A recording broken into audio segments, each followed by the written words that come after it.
I am Richard Adler. I am 70 years old, a retired logistics and supply chain executive who spent 4 decades building a massive empire from the ground up in Chicago. I gave my family everything. I provided a life of absolute luxury private schools, European vacations, and unrestricted credit cards only to be thrown away like an obsolete piece of machinery the moment I was no longer deemed useful. If you have ever been tossed aside by the very people you sacrificed your entire life to protect, only to watch them fall into a dark trap of their own making, then you will understand exactly what I did. Before I continue this story, please let me know where you are watching from in the comments below.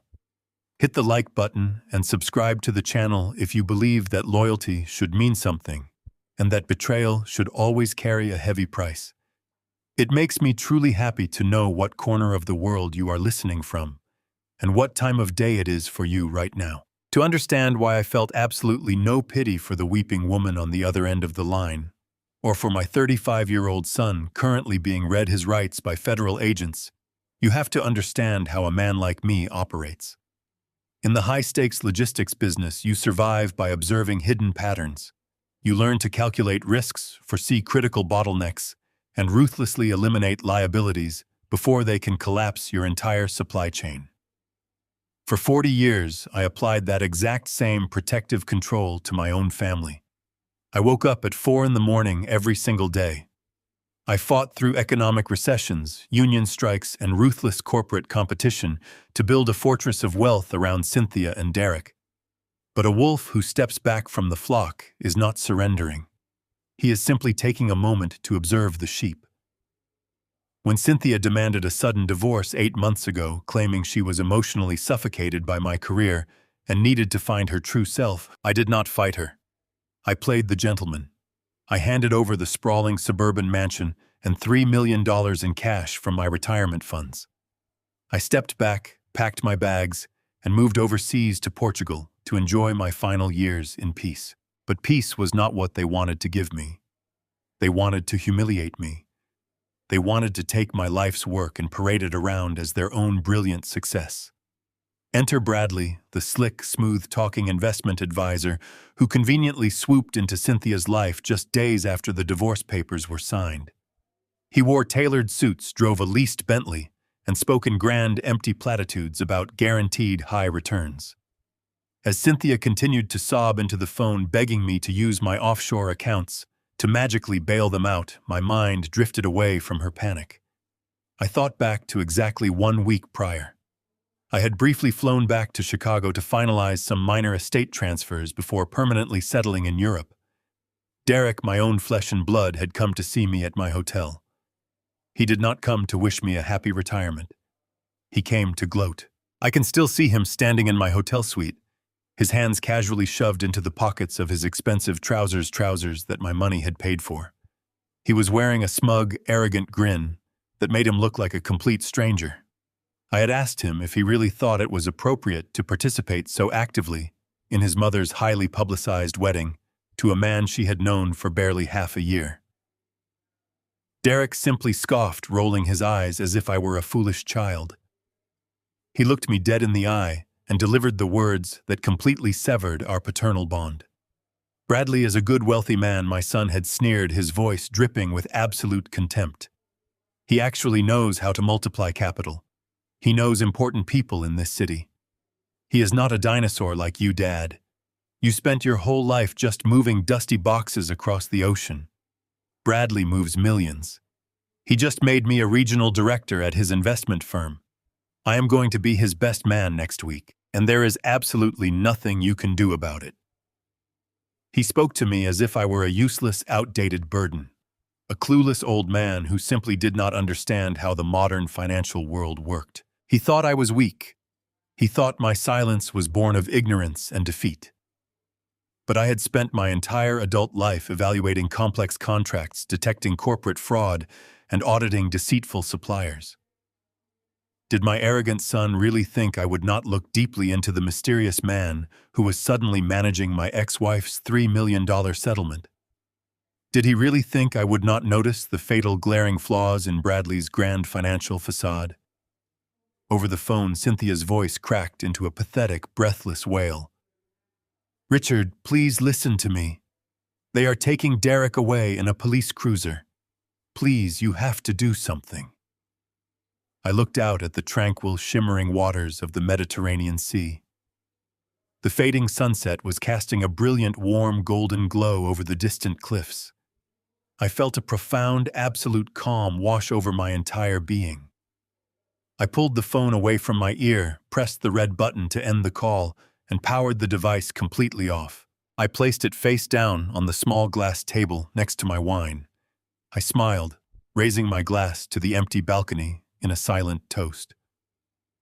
The elaborate, invisible trap I had meticulously built in the shadows over the last 8 months had finally snapped shut, and they had walked right into it. To understand the sheer audacity of my son and my ex-wife, we must rewind exactly 8 months. I was still living in Chicago at the time, presiding over the final transition phase of my supply chain empire. I had spent 40 years building a life of absolute privilege for my family. My wife Cynthia had not worked a single day since 1985. Her greatest daily struggle consisted of managing the landscaping staff and deciding which country club luncheon to attend. Yet on a rainy Tuesday evening, she sat across from me at our custom mahogany dining table, weeping tears of profound manufactured exhaustion. She told me she was suffocating. She claimed that my relentless ambition, the very ambition that funded her designer wardrobe and our vacation homes, had crushed her spirit. She looked at me with red, watery eyes and delivered a monologue worthy of a daytime television drama. She said she had lost her identity in the shadow of my monumental success. She needed space to breathe. She needed to finally find herself before it was too late. She asked for a divorce.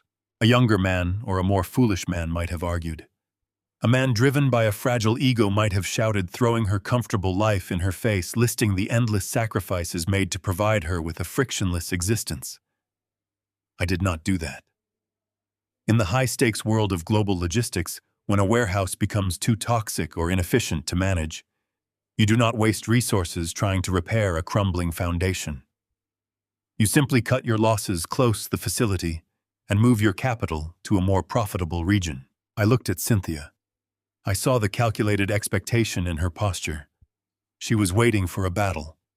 She wanted a messy, drawn-out legal war so she could play the devastated victim to our elite social circle.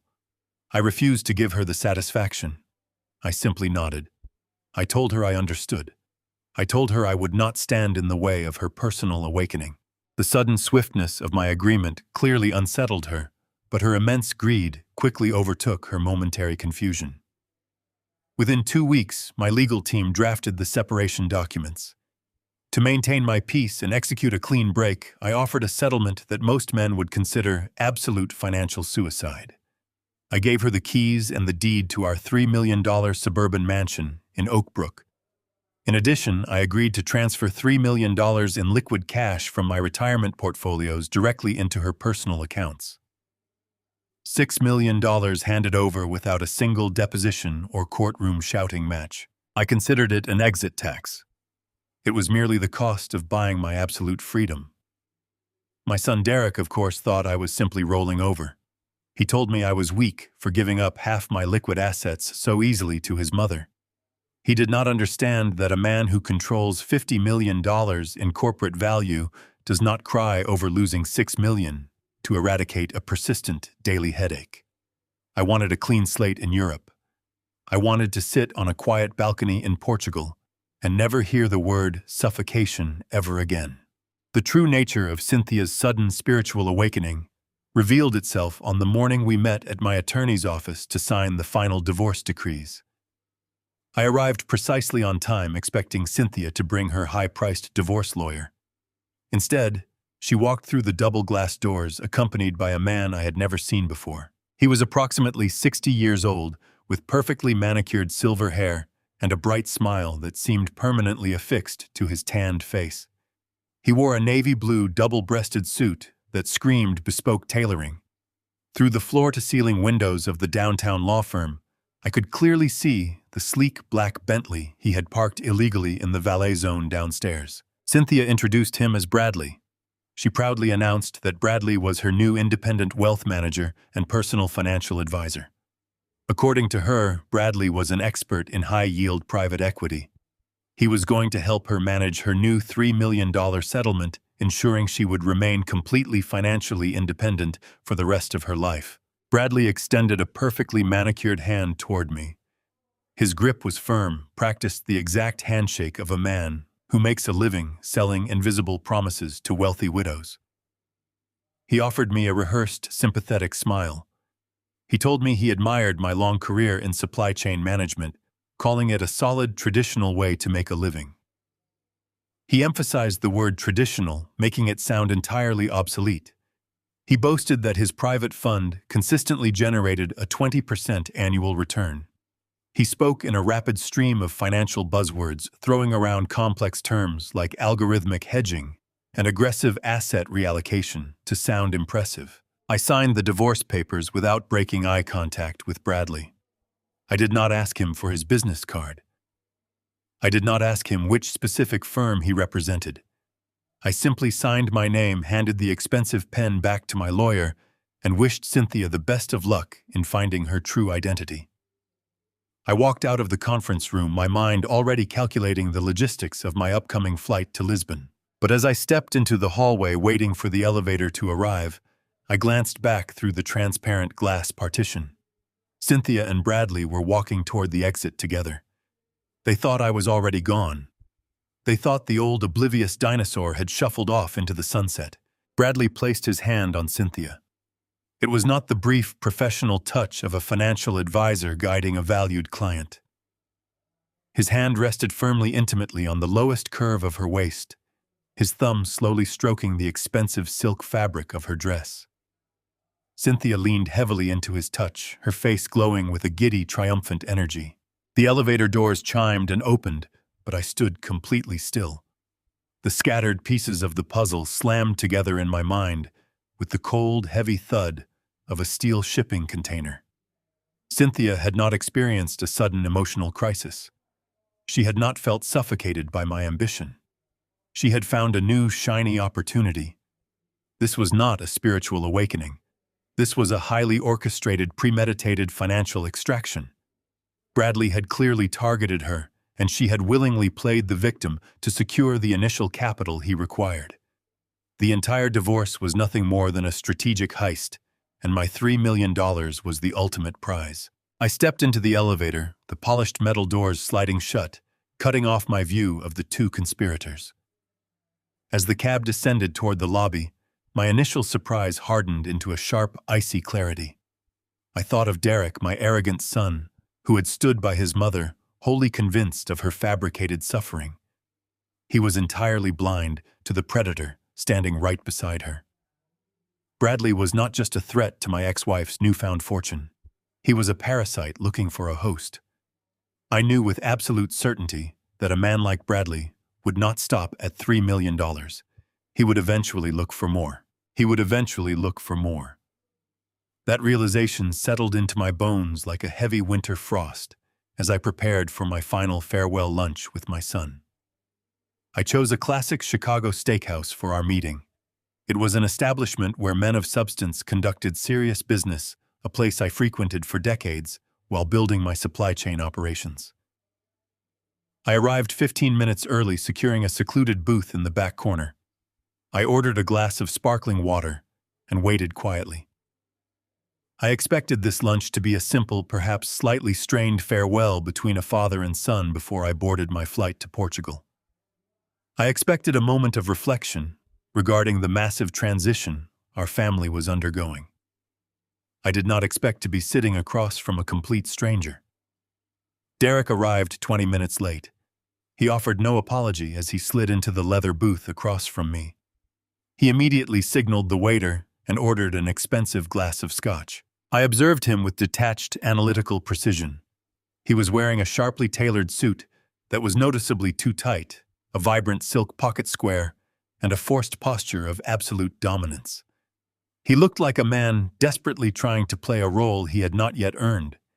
He looked exactly like a younger, much less refined version of Bradley. I asked him how he was doing, keeping my voice perfectly level and pleasant.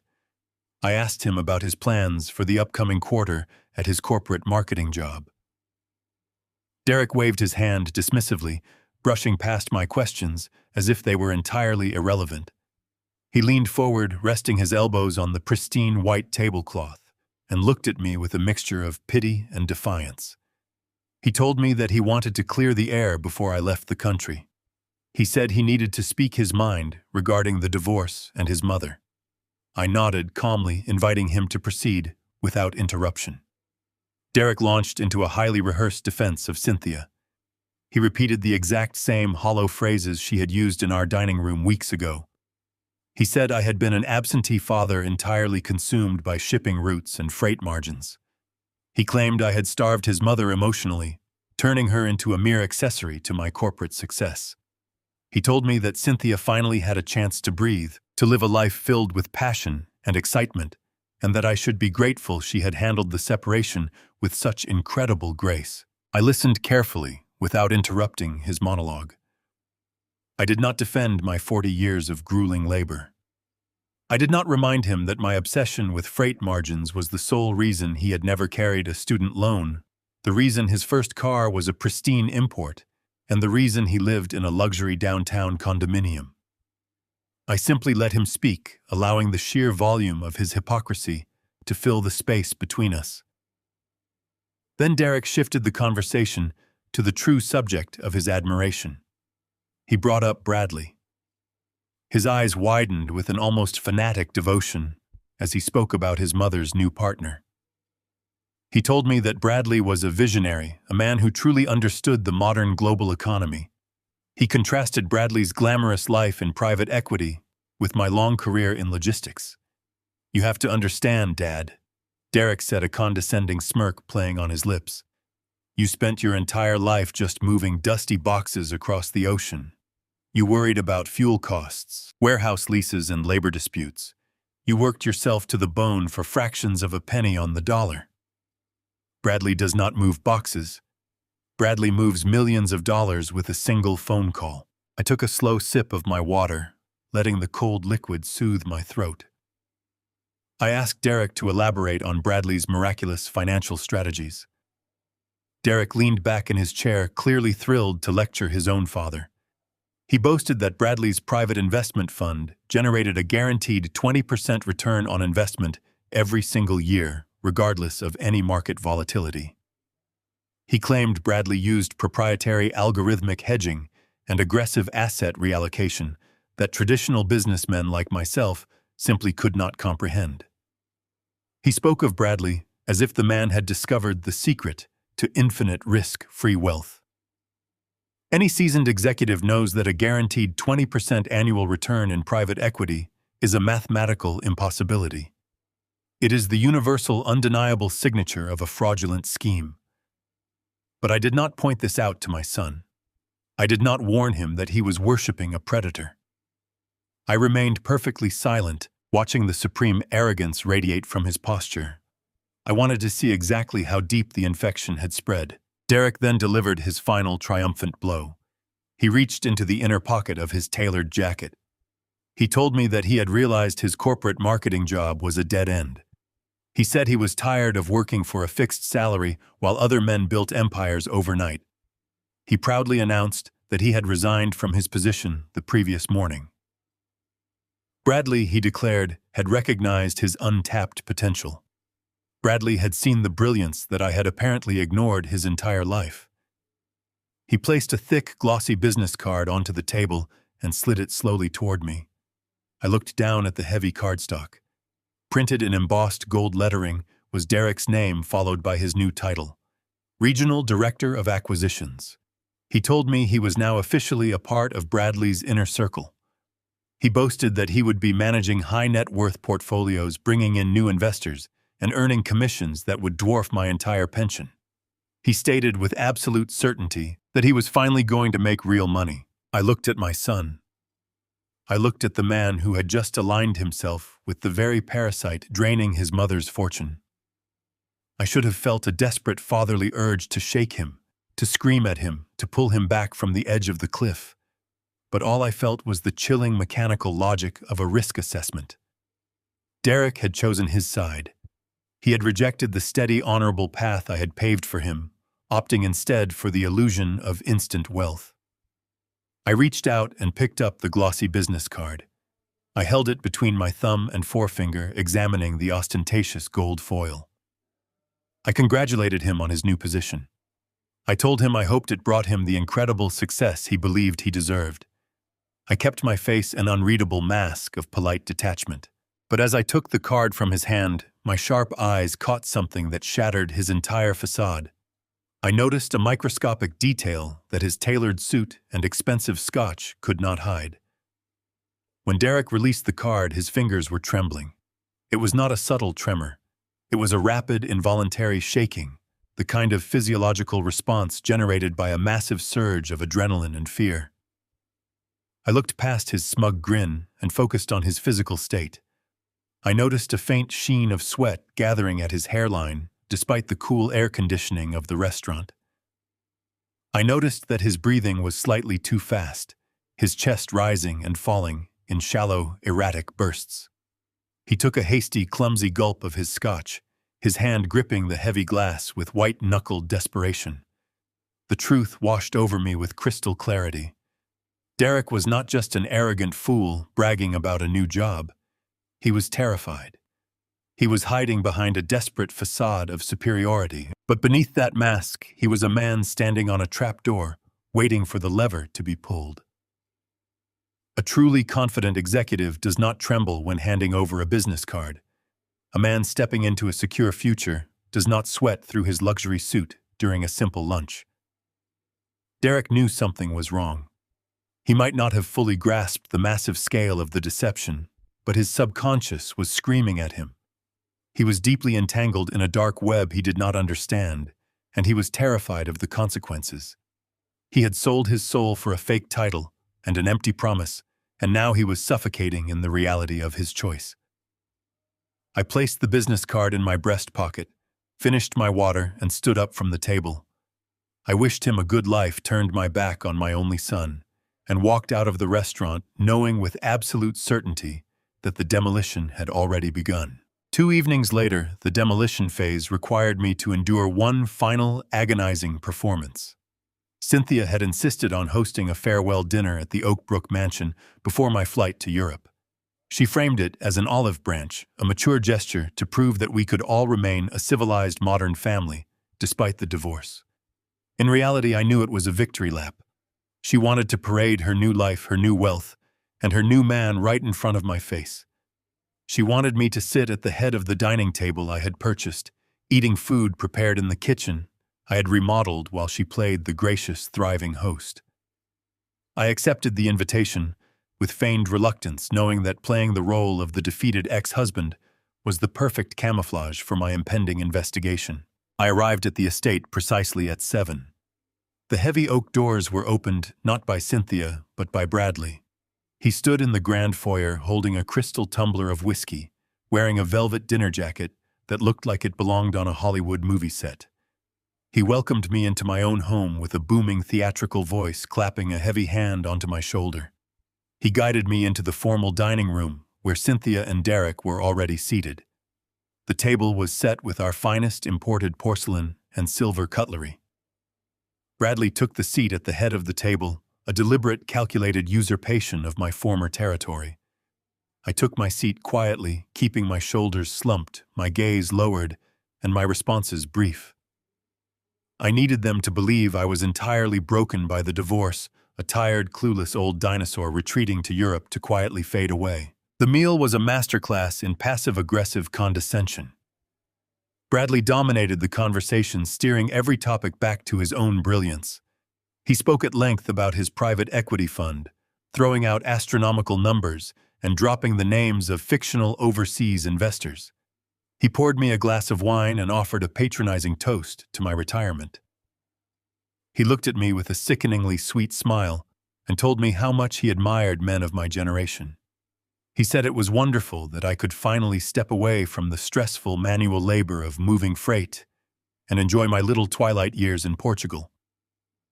He promised me in front of my ex-wife and my son that I never had to worry about Cynthia again.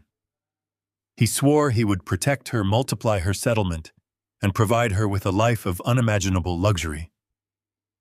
Cynthia beamed at him, resting her hand on his forearm, completely captivated by his slick, rehearsed charm. I nodded slowly, offering a weak, grateful smile. I played the part flawlessly, but my mind was operating at maximum capacity.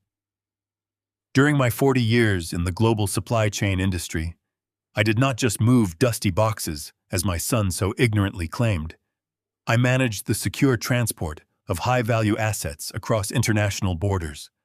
I oversaw the logistics for fine art, rare antiquities, and luxury Swiss timepieces. I knew how authentic wealth was packaged, insured, and transported. More importantly, I knew how to spot a counterfeit from a mile away. Real wealth whispers. Fake wealth screams. Bradley was screaming. He talked too much, he smiled too widely, and his tailored jacket was just a fraction of an inch too tight across the broadness of his shoulders. He was a caricature of a wealthy businessman.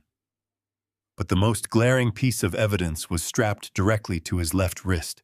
Throughout the dinner, Bradley made sure to frequently check his watch, ensuring the heavy gold timepiece caught the light of the crystal chandelier hanging above us. It was a Patek Philippe Grand Complications, a watch that easily retails for over $150,000. It is a masterpiece of Swiss engineering, a universally recognized symbol of ultimate financial success. To the untrained eye of a suburban housewife like Cynthia, or a gullible junior executive like Derek, it looked perfectly authentic.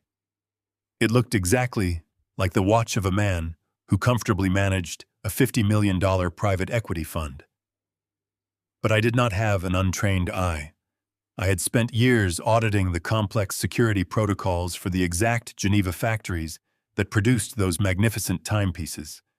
I knew the mechanical heart of a genuine Patek Philippe better than I knew the back of my own hand.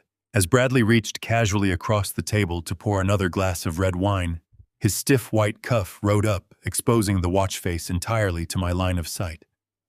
I kept my expression completely dull and vacant, projecting the image of a defeated elder, but my eyes locked intensely onto the sweeping second hand. A genuine Patek Philippe utilizes a highly complex, mechanical, automatic movement. The second hand glides across the polished dial with an unbroken, continuous fluid motion. It is practically hypnotic in its flawless perfection, a testament to centuries of horological mastery. I watched Bradley's wrist closely as he confidently set the wine bottle down onto the table. The gold second hand ticked forward. It did not glide. It ticked, stopped, and ticked again. It stuttered. It was a microscopic pause, a tiny mechanical hesitation that no one else sitting at that lavish table would ever notice. But to my experienced eyes, that slight, rigid movement was as loud and violent as a gunshot echoing through the dining room. That specific stuttering motion is the undeniable, unavoidable hallmark of a cheap, battery-operated quartz movement hidden inside a counterfeit casing. A man who claims to manipulate millions of dollars in private equity does not wear a $500 replica watch from a shady overseas website. A man of true, established liquid wealth does not need to fake the weight of gold on his wrist to impress a suburban divorcee. In that singular, quiet moment, the entire elaborate, blinding illusion absolutely shattered. Bradley was not a brilliant financial mind. He was not a visionary savior offering a guaranteed 20% return on investment. He was a low-level con artist, a desperate, calculating grifter wearing a rented costume, and he had targeted my family with surgical, predatory precision. I looked across the table at Cynthia. She was laughing loudly at one of Bradley's stale jokes, looking at him with absolute blind adoration. She had voluntarily traded a life of guaranteed fortress-like financial security for a charismatic parasite wearing a fake watch. She had eagerly handed over $3 million in liquid cash to a man whose entire existence was a carefully constructed, brittle lie. She honestly thought she had won. She believed she had outsmarted me and secured a glamorous, thrilling new future. But as I sat there watching the second hand on Bradley's counterfeit watch stutter forward again, A cold, dark realization washed over my entire being. Cynthia was not walking into a romantic, wealthy fairy tale. She was walking blindly happily into an absolute financial slaughterhouse. And my arrogant son had just proudly volunteered to help lock the heavy steel door tightly behind her forever, without a single trace of hesitation. 3 days remained before my scheduled flight to Lisbon. Cynthia had announced she and Bradley were attending an exclusive retreat at a luxury spa. The vast estate was supposed to be completely empty. I unlocked the front door and walked down the hallway toward my private study. For decades, that room had been my sanctuary. It was a fortress lined with secure cabinets holding the meticulously organized records of a 40-year career. Every corporate seal and legacy financial instrument was cataloged there. As I approached the study, I paused. The heavy oak door, which I always kept locked, was cracked open. Through the gap, I heard a distinct, frantic sound. It was the sharp, metallic clatter of hanging file folders being shoved aggressively along steel rails. Someone was violating the highly secure archives of my life. I pushed the door open and stepped onto the Persian rug. Derek was kneeling on the floor in the far corner. My son was hunched over the bottom drawer of my secure steel filing cabinet. He was breathing heavily, his hands moving with chaotic speed as he flipped through thick stacks of archived corporate documents. He was tossing aside closed files with absolute disregard for their order. He looked like a cornered animal, desperately digging for an escape route. I stood there for 10 seconds, simply watching him. A typical father might feel a profound sense of heartbreak seeing his flesh and blood violating his private space. I felt nothing of the sort. I only felt the cold, analytical calculation of a man assessing a critical security breach. Derek was not searching for loose cash. He was digging through a specific cabinet that contained legacy financial instruments tightly bound to my corporate identity. I cleared my throat, making a polite noise. Derek let out a sharp gasp.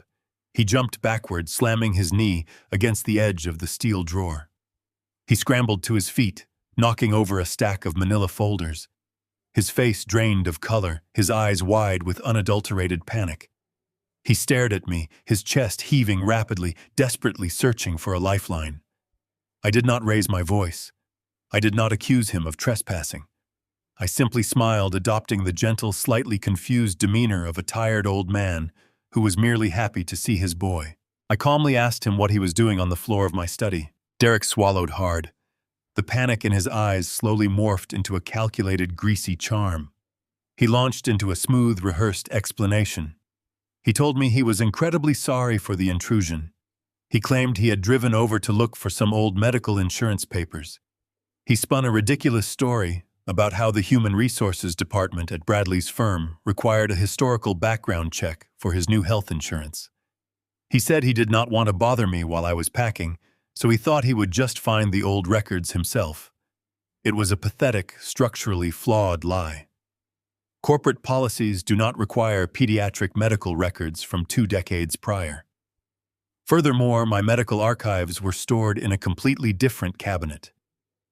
Derek was lying directly to my face, assuming my advanced age had rendered me completely oblivious to basic administrative logic. I decided to reward his foolishness with absolute compliance.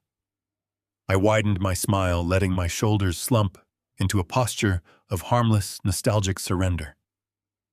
I told him he was absolutely right to take initiative. I told him that dealing with corporate human resources was always a nightmare, and I completely understood his intense frustration. I stepped forward over the scattered files on the floor and slowly opened my arms. I pulled my deceitful son into a warm, tight, paternal embrace. I patted him gently on the back, playing the role of the proud, departing father to absolute perfection. As I held him close, I could feel the rigid tension in his muscles. I could feel his heart hammering frantically against my ribcage like a trapped bird. He was terrified, but he honestly believed he had successfully deceived me. He hugged me back, offering a false emotional goodbye. He told me he loved me and wished me a safe flight to Europe. I walked him down the hallway and opened the front door. We exchanged meaningless pleasantries on the porch. I waved as he climbed into his leased sports car. I watched him pull out of the long driveway, desperate to escape the scene of his crime. The very second his vehicle disappeared from my line of sight, the warm, grandfatherly smile vanished from my face. The facade evaporated instantly. I firmly locked the heavy front door and marched swiftly back down the corridor toward my study. My mind shifted gears, transforming back into the ruthless, meticulous supply chain auditor I had been for 40 long years. I entered the study and approached the violated filing cabinet. I did not touch the scattered folders on the floor immediately. I simply knelt down and examined the specific section Derek had been targeting. My archives were not just a random collection of papers. They were a highly organized, systematically coded inventory of my entire corporate existence.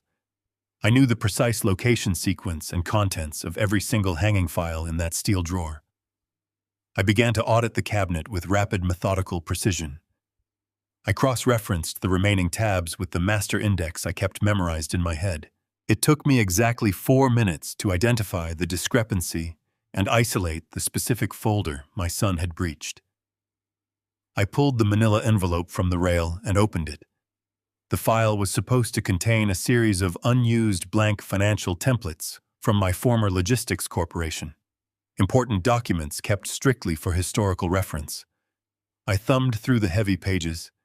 My stomach tightened into a cold, hard knot. The realization hit me with the devastating force of a derailed freight train. Derek had not stolen loose money or an expensive watch. He had stolen something infinitely more dangerous. A blank, fully notarized surety bond template was entirely missing. It was a high-level financial guarantee document, a powerful corporate instrument utilized decades ago to underwrite massive international shipping loans. Most importantly, it bore the original authentic embossed seal of my former corporation, along with a space designated for my personal guarantor signature. I stood up slowly, clutching the violated folder. I looked out the window at the gray, stormy Chicago sky. The sinister puzzle finally locked into place. Bradley's fraudulent investment firm possessed absolutely no actual capital.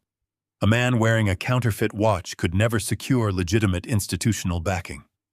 Bradley desperately needed a pristine, bulletproof financial ghost to guarantee his illicit activities. He needed a massive, untarnished corporate reputation to serve as silent collateral. Derek had actively ransacked my private sanctuary to steal a highly sensitive financial instrument. He intended to unlawfully use my pristine reputation to secure whatever massive fraudulent loan his new master desperately required. Derek was purposefully setting me up to be the unknowing collateral for a devastating financial collapse. I knew exactly what I had to do next to destroy them completely. The flight from Chicago to Lisbon was exceptionally long, offering ample time for a man to let anger cloud his judgment. I did not afford myself that luxury. I sat in the first-class cabin sipping sparkling water, letting the rhythmic hum of the jet engines focus my mind. By the time my private car navigated the winding sunlit roads down to the Algarve, my emotional detachment was absolute. The driver pulled up to my new residence, a sprawling modern villa perched on a dramatic limestone cliff overlooking the vast expanse of the Atlantic Ocean. The air was thick with the scent of blooming orange groves and salt spray. A normal retiree would have immediately walked out to the grand terrace, breathed in the fresh Mediterranean air, and celebrated the beginning of a peaceful new chapter. I did not even look at the ocean. I walked straight past the floor to ceiling windows, ignored the infinity pool, shimmering in the late afternoon sun, and entered the secure office space I had commissioned months in advance. I closed the heavy solid wood doors behind me and engaged the deadbolt. I placed my leather briefcase on the polished mahogany desk and extracted a heavy, ruggedized laptop. This machine was completely divorced from my standard corporate network, running on an encrypted operating system designed to leave absolutely zero digital footprint. I booted up the machine and connected to a secure offshore network. I needed to map out the exact architecture of my son's betrayal. The missing surety bond was not a trivial piece of paperwork. In the world of global logistics and high finance, A notarized corporate surety bond acts as a supreme guarantee. It is essentially a blank check written against the total value of my legacy corporate holdings. I had used those exact documents decades ago to underwrite massive lines of credit when purchasing fleets of cargo ships and securing international warehouse leases. Because my name carried 40 years of immaculate, highly verified credit history, any bank would look at that seal and authorize a fortune. Bradley's problem was simple. His fraudulent wealth management firm possessed no actual liquidity.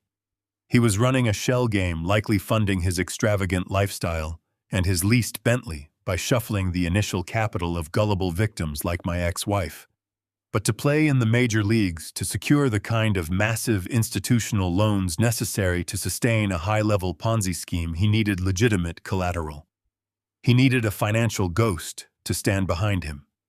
Derek, in his desperate attempt to impress a cheap con artist and justify his fake title as a regional director, had provided that ghost. My son had stolen the template with the direct intention of forging my signature. He was planning to bind my overseas retirement accounts, my stock portfolios, and my entire life savings to Bradley's fraudulent enterprise. I sat back in my leather chair, letting the sheer magnitude of the threat wash over me. If Bradley defaulted on whatever massive loan he was attempting to secure, the banks would not go after him. They would come directly for the guarantor. They would freeze my assets across the globe. They would drag me out of retirement and throw me into a vicious, draining federal legal battle. Derek was entirely willing to let his own father go bankrupt and potentially face devastating fraud charges, all to maintain his pathetic illusion of success. In the logistics industry, when you identify a critically compromised node in your supply chain, you do not try to reason with it. You do not offer it a second chance to ruin your operation. You sever it completely. Derek was no longer my son. He was an active, highly dangerous liability, and he had to be systematically neutralized before his actions could trigger a catastrophic failure. But I could not attack blindly. If I called Derek and confronted him about the stolen bond, he would simply panic, destroy the physical evidence, and find another way to leverage my identity. If I called the police immediately, it would be my word against theirs, leading to a prolonged investigation that might give Bradley enough time to liquidate Cynthia's settlement and vanish. I needed overwhelming, undeniable proof. I needed to map every single illicit transaction, every fake account, and every forged signature before they even realized they were being hunted. I needed a ghost of my own. I glanced at the digital clock on my encrypted laptop. It was nearly midnight in Portugal, which meant it was late afternoon in Chicago. The perfect time to make a call. I opened a secure communication application and dialed a heavily routed number I had memorized years ago. The line rang 3 times before a sharp, gravelly voice answered. Victor did not offer a polite greeting. He simply stated his name. Victor was not a traditional accountant. He was a forensic auditor who operated exclusively in the deep shadows of corporate warfare. He was a man whom elite law firms and paranoid executives hired when they needed to tear a rival company apart, document by document. Victor did not care about morality, and he certainly did not care about family dynamics. He cared only about numbers, hidden ledgers, and the brutal truth buried within offshore routing numbers. He was ruthless, incredibly expensive, and absolutely brilliant. I leaned forward, resting my elbows on the mahogany desk. Victor, I said, keeping my tone strictly professional, I have a specialized procurement operation that requires your immediate attention. It is a level 1 priority, and it requires absolute discretion. The line was silent for a brief moment. Tell me the target, Richard. Victor replied, his voice devoid of any emotion. The primary target is an independent wealth manager operating in Chicago named Bradley. I explained, spelling out his full legal name. He claims to run a high-yield private equity fund, generating a guaranteed 20% annual return. I need you to rip his entire life apart. I want his SEC registration status. I want the actual incorporation documents for his firm. I want a complete map of his personal debts, his gambling history, and his associated shell companies. I need to know where every single cent he controls actually resides. And the secondary target, Victor asked, already typing rapidly on a keyboard in the background. The secondary target is my son, Derek Adler, I said, feeling absolutely nothing as I spoke the words. I suspect he has stolen a legacy surety bond from my private archives. He intends to use it to underwrite a fraudulent corporate loan for Bradley's firm. I need you to monitor all new credit applications attached to my legacy corporate identification numbers. Find the forgery track, the specific bank processing the loan, and secure a digital copy of the signature page. Consider it done, Victor stated. What are the rules of engagement? Absolute silence, I instructed. They cannot know they are being audited. You are a ghost. You will infiltrate their digital infrastructure, pull the ledgers, and leave no trace. Once you have compiled the evidence, forward the encrypted dossier directly to this server. I will begin the extraction immediately, Victor said, and the line went dead. I closed the secure application and finally turned to look out the window. The sky over the Algarve was pitch black, a vast canvas stretching out over the restless ocean. I had effectively initiated a devastating strike against my own family. The wheels of a massive, uncompromising machine were now in motion, and nothing could stop the impending collision. I poured myself a glass of water, feeling the cold anticipation settling deep in my chest. For 14 days, I lived a life of absolute routine in the sunny Algarve. I woke before the dawn, brewed my coffee, and sat on the terrace watching the morning light slowly illuminate the dramatic cliffs. My neighbors, a community of European retirees, saw only a calm American gentleman enjoying his golden years. They greeted me with pleasant smiles on my daily walks to the marina. They knew nothing of the silent war I was preparing to wage across the Atlantic Ocean. I did not call Cynthia. I did not text Derek. I maintained a complete radio silence, letting them bask in their false sense of victory. In the world of complex logistics, waiting is often the most grueling phase of any operation. It is the agonizing period between dispatching the cargo and confirming its safe arrival at the destination terminal. You must trust your systems, trust your personnel, and refuse to let anxiety dictate your actions. I trusted Victor implicitly. I knew he was currently tearing through digital firewalls and offshore ledgers with the mechanical precision of a seasoned predator. Exactly 2 weeks after our initial midnight phone call, the silence was finally broken. It was a Tuesday evening. I was sitting at my mahogany desk, reviewing the local real estate listings to pass the time when my encrypted laptop emitted a soft, single chime. A notification appeared on the screen. It was an email from a heavily routed, untraceable address. The subject line was completely blank. There was only one attachment, a highly compressed password-protected file. I entered the lengthy alphanumeric sequence Victor and I had established years ago. The file decrypted and opened instantly. I leaned forward, resting my hands on the cool surface of my desk. The preliminary dossier was 60 pages long. It was a masterpiece of forensic accounting, a brutal, unvarnished autopsy of the man currently sleeping in my former bed. I began to read through the dense executive summary. Victor did not waste time with pleasantries or speculation. He delivered verified data. The plausible lie that Cynthia and Derek had so eagerly swallowed was shattered within the very first paragraph. Bradley was not a registered financial advisor. Victor had run his name, his social security number, and his supposed corporate entity through every database maintained by the Securities and Exchange Commission. The search yielded absolutely zero results. The man had no licenses, no regulatory history, and no legal authority to manage private equity funds in the United States. His entire professional identity was a meticulously crafted fabrication. The prestigious investment firm that Derek was so incredibly proud to represent as a newly appointed regional director was nothing more than a hollow shell. Victor had tracked the corporate registration to a post office box in Delaware.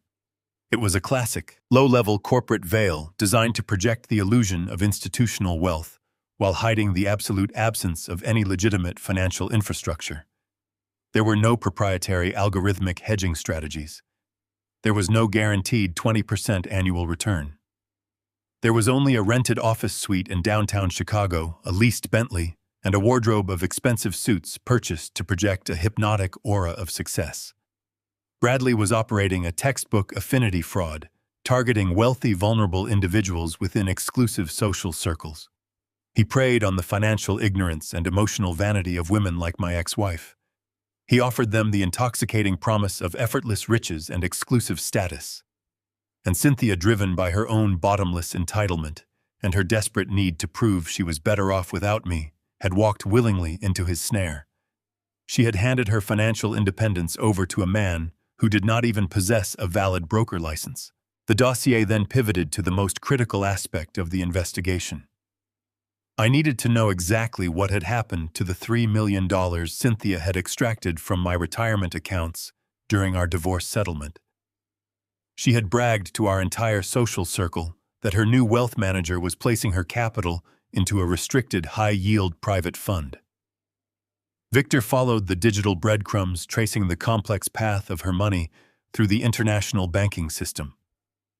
The funds had indeed been wired from Cynthia's domestic checking account into the primary corporate account of Bradley's Delaware shell company.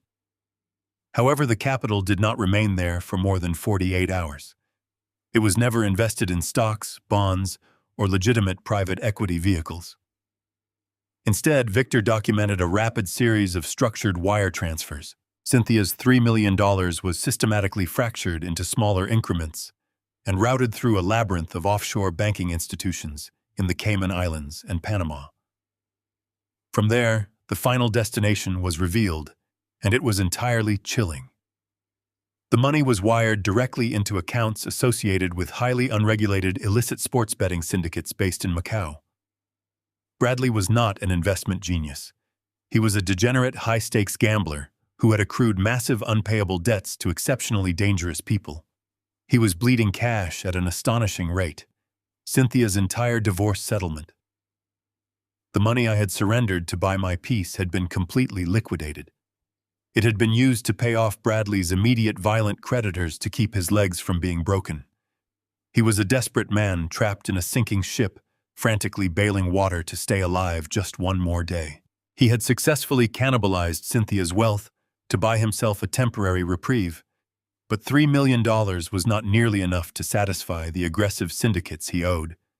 Bradley needed a much larger ejection of capital to survive. He needed institutional money, the kind of massive loan that requires pristine credit and unassailable collateral. I scrolled to the final section of Victor's encrypted dossier. There was a brief, highly unusual personal note typed at the bottom of the page. It simply read, "Review the attached PDF file with extreme caution. You have a critical exposure." My pulse quickened slightly. I clicked on the secondary attachment. A high-resolution scanned document opened on my screen. It was a standard commercial lending agreement from a major international bank. The principal amount of the newly approved corporate loan was $5 million. The primary borrower was listed as Bradley's fraudulent Delaware shell company, but the bank would never issue $5 million to a ghost without a rock-solid financial guarantee. I scrolled down to the final page of the document, my eyes scanning the collateralization clauses. There, appended to the loan agreement, was the exact surety bond template Derek had stolen from my private archives. The pristine seal of my former logistics corporation was stamped clearly in the corner. And on the final signature line resting beneath the heavy legal jargon, binding the guarantor to the full $5 million debt in the event of a default, was my name. I stared at the screen, my breathing shallow and tightly controlled. The signature was a masterful forgery, but it was undeniably meant to be mine. Derek had not just stolen a piece of paper. He had sold his own father to a desperate con artist. He had actively and willingly authorized total destruction of my entire financial existence without any hesitation whatsoever. I stared at the glowing screen of my encrypted laptop. My eyes locked on the digitized image of the $5 million commercial lending agreement. At the bottom of the final page, right beneath the draconian collateralization clauses, was my name, Richard Adler. The signature was executed in a bold, sweeping script. It was an exceptionally well-practiced forgery. Derek had always been a remarkably lazy child when it came to honest labor, but apparently he had dedicated hours to perfecting the exact curvature of my handwriting. I could see the slight hesitant pressure marks where he had paused, making sure the loop of the letter R matched the authentic strokes I had used on thousands of corporate bills of lading over the past 40 years. He had used the blank surety bond template he stole from my locked filing cabinet in Chicago, stamped it with my legacy corporate seal, and essentially signed away my entire existence. I did not feel a sudden surge of paternal heartbreak. I did not shed a single tear for the loss of my only son. In the logistics business, when a vital component of your supply chain fails catastrophically, you do not weep. You analyze the structural failure. Derek had not just made a foolish financial mistake. He had executed a calculated, cold-blooded betrayal. He had looked at the man who gave him everything and saw nothing but an expendable resource to be harvested and discarded. I leaned back in my leather chair, listening to the faint sound of the Atlantic waves crashing against the limestone cliffs far below my villa. The pieces of my son's pathetic psychological puzzle fit together with sickening clarity. Derek had never possessed the discipline to build his own wealth. He had spent his entire life coasting on the affluent lifestyle I provided, quietly resentful of the grueling hours I worked to maintain it. When Cynthia decided to burn our family to the ground for a shiny new illusion, Derek had eagerly joined her. He had looked at Bradley, a smooth-talking parasite in a rented Bentley, and seen a miraculous shortcut to the top. Derek had sold his own flesh and blood simply to impress a con artist and preserve his utterly meaningless title as Regional Director of Acquisitions. Bradley had undoubtedly manipulated him with masterful precision. The grifter likely mentioned that his magnificent $50 million fund was temporarily experiencing minor liquidity issues, and that he just needed a short-term bridge loan to finalize a massive, highly profitable deal. Bradley needed a ghost, and Derek, desperate to prove his worth to his new idol, had volunteered his dinosaur of a father as the perfect unknowing sacrificial lamb. He had ransacked my private sanctuary, stolen my corporate identity, and handed it over to a degenerate gambler on a silver platter, thoroughly convinced of his own untouchable brilliance and superior modern intellect. The sheer mechanics of the fraudulent loan were devastatingly simple and entirely lethal. A surety bond of this magnitude is an absolute unconditional guarantee of payment. When Bradley inevitably defaulted on the $5 million corporate loan, the International Banking Consortium would not waste their time pursuing a transparent ghost in Delaware. They would execute the bond immediately. They would come directly for the guarantor. The financial institution would swiftly file aggressive federal injunctions to freeze my global asset portfolio. They would seize the very villa I was currently sitting in, confiscating the property before I could even mount a legal defense. They would drain my offshore retirement accounts, completely liquidating the capital I had bled for over 4 decades to secure. I would be stripped of every single cent to my name. But the financial ruin was only the beginning of the nightmare Derek had orchestrated for me. By using my legacy corporate seal and forging my signature on international banking documents, Derek was actively implicating me in a massive federal wire fraud conspiracy. When the house of cards finally collapsed, the federal authorities would look at the overwhelming paper trail and naturally assume I was the silent partner bankrolling Bradley's illicit gambling debts in Macau. My son had planned to let me take the catastrophic fall. He had purposefully orchestrated a scenario where his 70-year-old father would be dragged out of a peaceful retirement, stripped of his hard-earned dignity, forced into humiliating bankruptcy, and thrown into a federal penitentiary to rot for the rest of his natural life. He was entirely willing to let me die behind bars, just so he could keep playing a wealthy, important executive in downtown Chicago. I picked up my fountain pen, rolling the cool metal between my fingers as I calculated my counteroffensive. A man who builds an empire does not become a victim simply because his blood stabs him in the back. If Derek wanted to play a high-stakes game of corporate destruction, I would show him exactly how a true apex predator operates in the wild. I minimized the fraudulent loan document on my screen and opened my digital calendar. I needed to understand the precise timeline of their impending collapse. I cross-referenced the loan origination date with the standard 90-day default clauses outlined in the stolen bond. The math was absolute. There was no room for interpretation or error. The $5 million loan was structured to reach critical default status in exactly 45 days.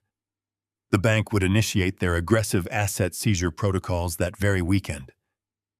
I then opened a separate tab on my secure browser and navigated to Cynthia's public social media profile. She had been posting obnoxious daily updates about her upcoming incredibly lavish wedding to Bradley. She bragged to her social circle about the exclusive venue, imported flowers, and custom ice sculptures ordered for the reception. I looked closely at the exact date she had proudly announced for her $100,000 fairy tale wedding.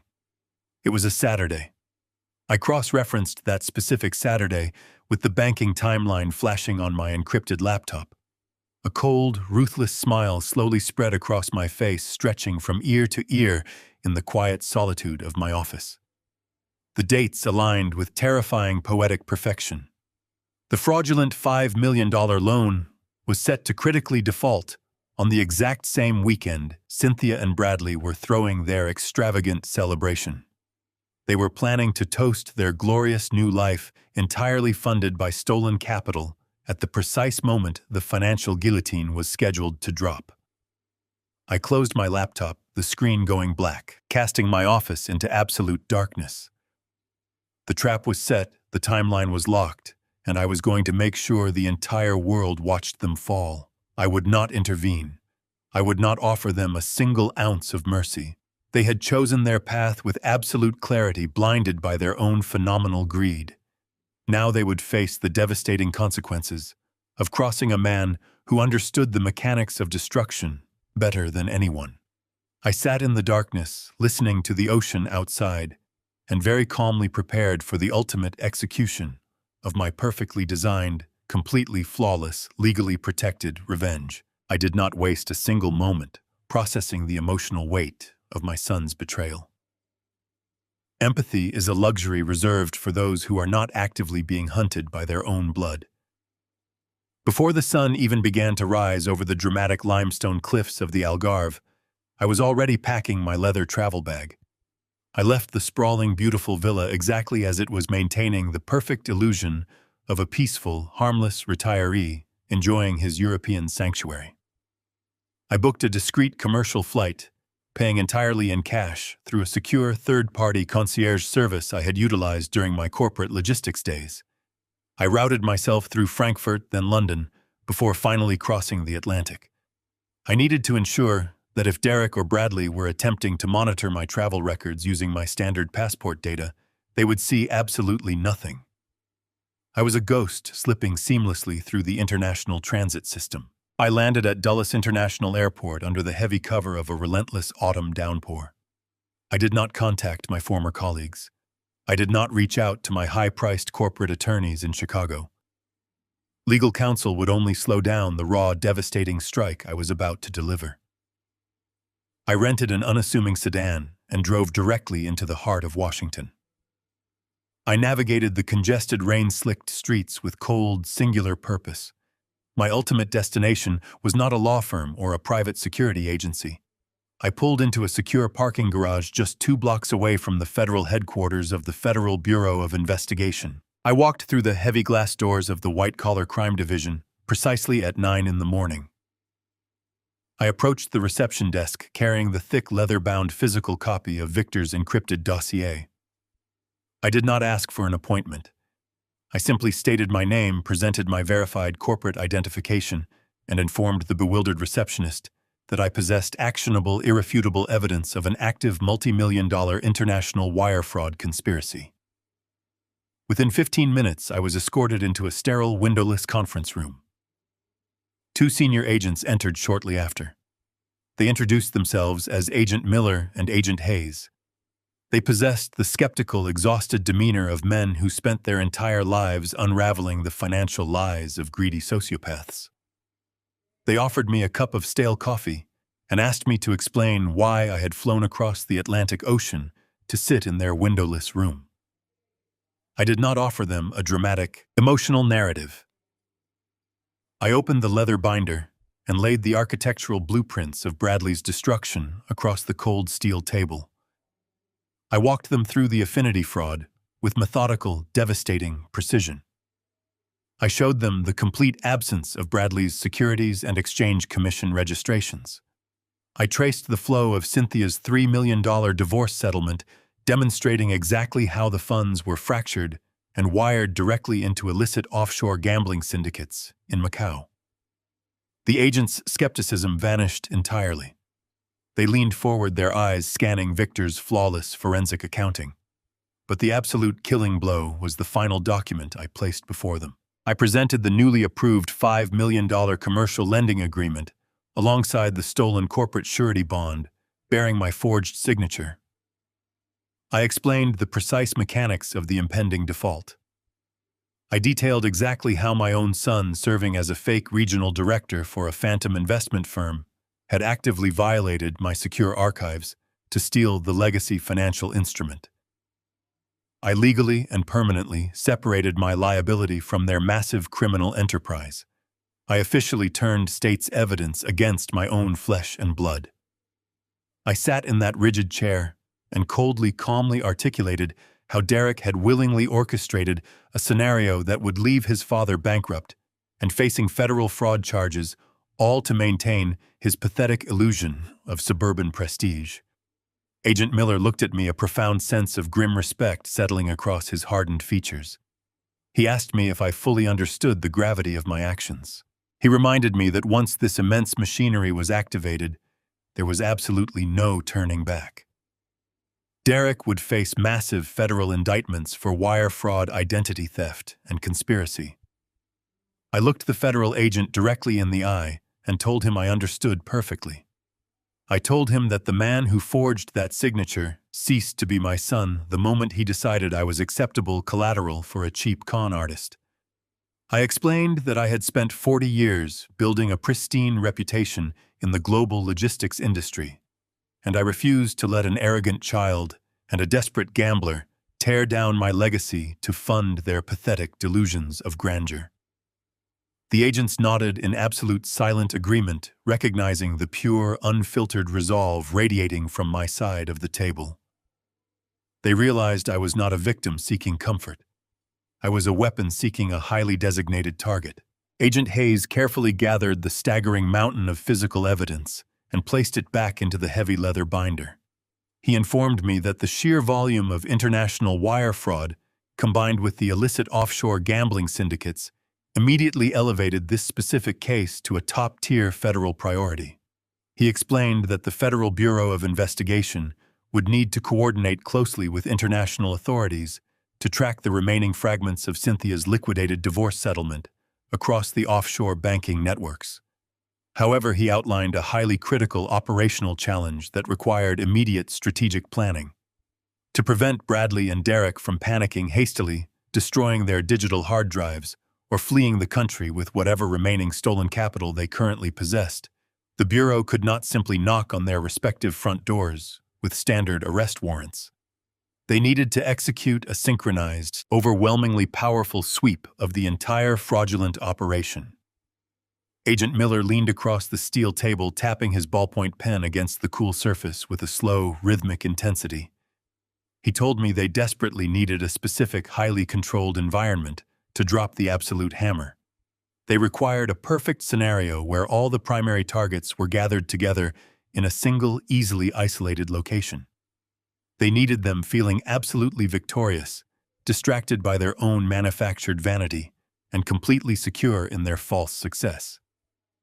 This would allow the tactical teams to silently secure the physical assets and execute the federal arrest warrants simultaneously without triggering a catastrophic flight risk. I felt a cold, incredibly sharp smile break across my face. I thought about the luxurious $100,000 wedding my ex-wife was currently planning. I thought about the imported flowers, the massive crystal chandeliers, and the extravagant ice sculptures she had eagerly ordered to celebrate her fraudulent new life. I thought about the staggering, breathtaking arrogance required to fund a fairy tale romance using the stolen wealth of a discarded husband. I looked directly at the two federal agents sitting across from me and told them they did not need to worry about hunting the designated targets down anymore. I told them I knew the exact date, the exact time, and the exact physical location where every single arrogant parasite would be gathered together, dressed in their absolute finest expensive clothes, eagerly waiting for their perfect, untouchable world to completely shatter into pieces. Agent Miller and Agent Hayes exchanged a brief, intensely focused look across the steel table. They did not need to ask for clarification. They understood the tactical perfection of the scenario I had just presented. A lavish, highly publicized wedding reception offered the ultimate operational advantage. The targets would be dressed in formal attire, unarmed, surrounded by civilians, and completely intoxicated by their own manufactured vanity. Bradley would be entirely distracted, playing the role of the wealthy, benevolent groom to a room full of affluent guests. Derek would be desperately trying to network, leveraging his fake regional director title to impress the gathered elite. They would be trapped in a secure, enclosed ballroom with limited exits and zero anticipation of a federal raid. I informed the agents that I would secure the precise logistical itinerary directly from the primary source. I shook their hands, turned around, and walked out of this federal building with the cold, measured strides of a man who had just initiated an irreversible countdown. I checked into a discreet, unremarkable business hotel just 3 miles away from the Federal Bureau of Investigation headquarters. I did not want luxury. I needed a sterile, functional environment to execute the next phase of the operation. I sat on the edge of the stiff mattress, the glow of a solitary desk lamp casting long shadows across the generic wallpaper. The room was perfectly silent save for the rhythmic drumming of the autumn rain against the single-pane window. I retrieved my personal, unencrypted cellular phone from my travel bag. This was the device I had purposefully left silent since my arrival in the Algarve. I powered it on and watched the screen illuminate. There were no missed calls from my son. There were 0 text messages from my former wife asking if I had safely arrived in Europe. Their silence was the final undeniable validation of my entire operational strategy. I was nothing more than an erased variable in their grand equation. It was time to play the bait. I opened the messaging application and selected Derek's contact file.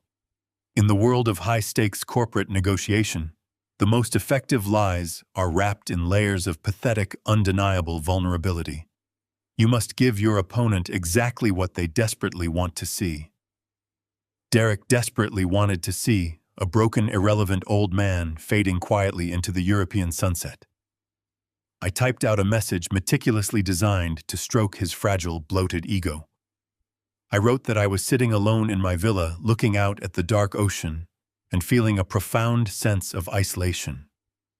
I told him that I missed him terribly and that the physical distance between us was far more difficult to endure than I had initially anticipated. I adopted the tone of a defeated, nostalgic father who had finally accepted his diminished role in the family hierarchy. I added that I felt incredibly guilty for missing Cynthia's big celebration. I asked if he could please share the specific details of the wedding weekend, claiming I wanted to arrange for a very special, highly expensive gift to be delivered directly to the reception venue as a gesture of ultimate goodwill. I pressed send and placed the phone face down on the laminate desk. I walked over to the window and stared out at the blurry, rain-slicked streets of the capital. I did not have to wait long. Less than 10 minutes later, the device vibrated against the hard surface. Derek had taken the bait with astonishing, almost comical speed. I picked up the phone and opened his response. He did not offer a single word of warmth. He did not say he missed me or ask how I was adjusting to my new life abroad. His message was a masterclass in smug, condescending arrogance. He started by patronizingly telling me it was good I was finally accepting reality and staying out of the way. He then eagerly provided exactly what I had requested, practically salivating at the opportunity to brag about the extravagant event I was indirectly funding through his impending corporate fraud. Derek sent a highly detailed minute-by-minute itinerary of the entire weekend. The event was being held at an ultra-exclusive, historically significant luxury hotel in the absolute center of downtown Chicago. He listed the exact schedule with boastful precision. The rehearsal dinner was on Friday night in the private penthouse suite. The ceremony would take place at precisely 4 in the afternoon on Saturday in the Grand Conservatory. This would be immediately followed by a premium cocktail hour in the marble foyer. The main reception, featuring the $100,000 catering package and the imported ice sculptures, would commence at exactly 7 in the evening in the primary crystal ballroom. He even took the time to brag about the elite guest list, casually dropping the names of several prominent Chicago socialites Bradley had allegedly invited. Derek ended the message by explicitly instructing me to coordinate my gift delivery with the head concierge before 5 o'clock on Saturday, adding a passive-aggressive smiley face emoji. I read the text message 3 times, memorizing the logistical framework of their destruction. Derek had just handed the federal authorities a flawless, perfectly scheduled, tactical roadmap. He was so thoroughly blinded by his desperate need to feel important that he did not possess the basic situational awareness to recognize a blatantly obvious intelligence-gathering operation. He honestly believed he was flaunting his glorious new life to a defeated old man. He had no idea he was actively orchestrating the exact parameters of his own federal takedown. I took a digital screenshot of the comprehensive itinerary. I opened my encrypted application, attached the image file, and forwarded it directly to Agent Miller's secure communication channel. I added a brief single line of text confirming the target location and the optimal strike window. The grand reception at 7 o'clock on Saturday evening. A moment later, a sharp knock echoed through the quiet hotel room. I walked to the door and checked the peephole. It was Agent Hayes, dressed in a dark raincoat, holding a thick, sealed manila envelope. I unbolted the door and let him inside. He did not take off his coat. He stood in the entryway dripping rainwater and handed me the heavy envelope. He informed me that prosecutors had reviewed the forensic dossier and fast-tracked the necessary legal paperwork. The operation was officially greenlit. The tactical teams in Chicago were already being briefed on the venue layout. They needed final legal authorization to proceed with the asset seizure and the physical arrest warrants. I carried the envelope to the desk and broke the seal. I pulled out a stack of dense, officially stamped federal affidavits. These were the binding legal declarations where I formally identified the stolen surety bond, confirmed the forgery of my signature, and explicitly named my son as a primary conspirator in a multi-million-dollar international wire fraud syndicate. I picked up my fountain pen. I did not hesitate. I signed my full name. The trap was locked. They had exactly 10 days left to enjoy their pathetic illusion of ultimate success. I departed Washington the following morning, before the heavy rain had even stopped washing the city streets. My return journey across the Atlantic was as quiet and untraceable as my arrival. I sat in the premium cabin of the commercial airliner, watching the endless expanse of the ocean below, feeling a profound sense of closure. The heavy legal machinery of the federal government was now fully engaged and moving with unstoppable momentum. I landed in Lisbon, hired my usual private transportation, and drove back down to the sunlit cliffs of the Algarve. When I unlocked the heavy doors of my villa, everything was exactly as I had left it. The secure laptop was hidden, the air was still, and the beautiful infinity pool continued to reflect the vibrant blue Mediterranean sky. I unpacked my leather travel bag with slow, deliberate movements. I was a man who had successfully armed a devastating financial explosive, and now all that remained was the agonizingly silent wait for the timer to reach 0. I settled back into my quiet, unassuming routine. I woke up with the sunrise, brewed my black coffee, and walked the perimeter of my estate, breathing in the scent of the blooming orange groves. I felt absolutely no guilt. I felt no lingering traces of paternal hesitation or matrimonial regret. Instead of obsessively checking my encrypted laptop or pacing the hardwood floors, I found a surprising amount of solace in the physical labor of tending to my sprawling property. I spent the remaining days of the week out in the terraced gardens dressed in worn linen trousers and a simple cotton shirt. I worked with a pair of sharp steel shears, meticulously pruning the overgrown bougainvillea and cutting away the dead, useless branches from the ancient olive trees. In the global logistics and supply chain industry, efficiency is dictated by the ruthless elimination of compromised variables.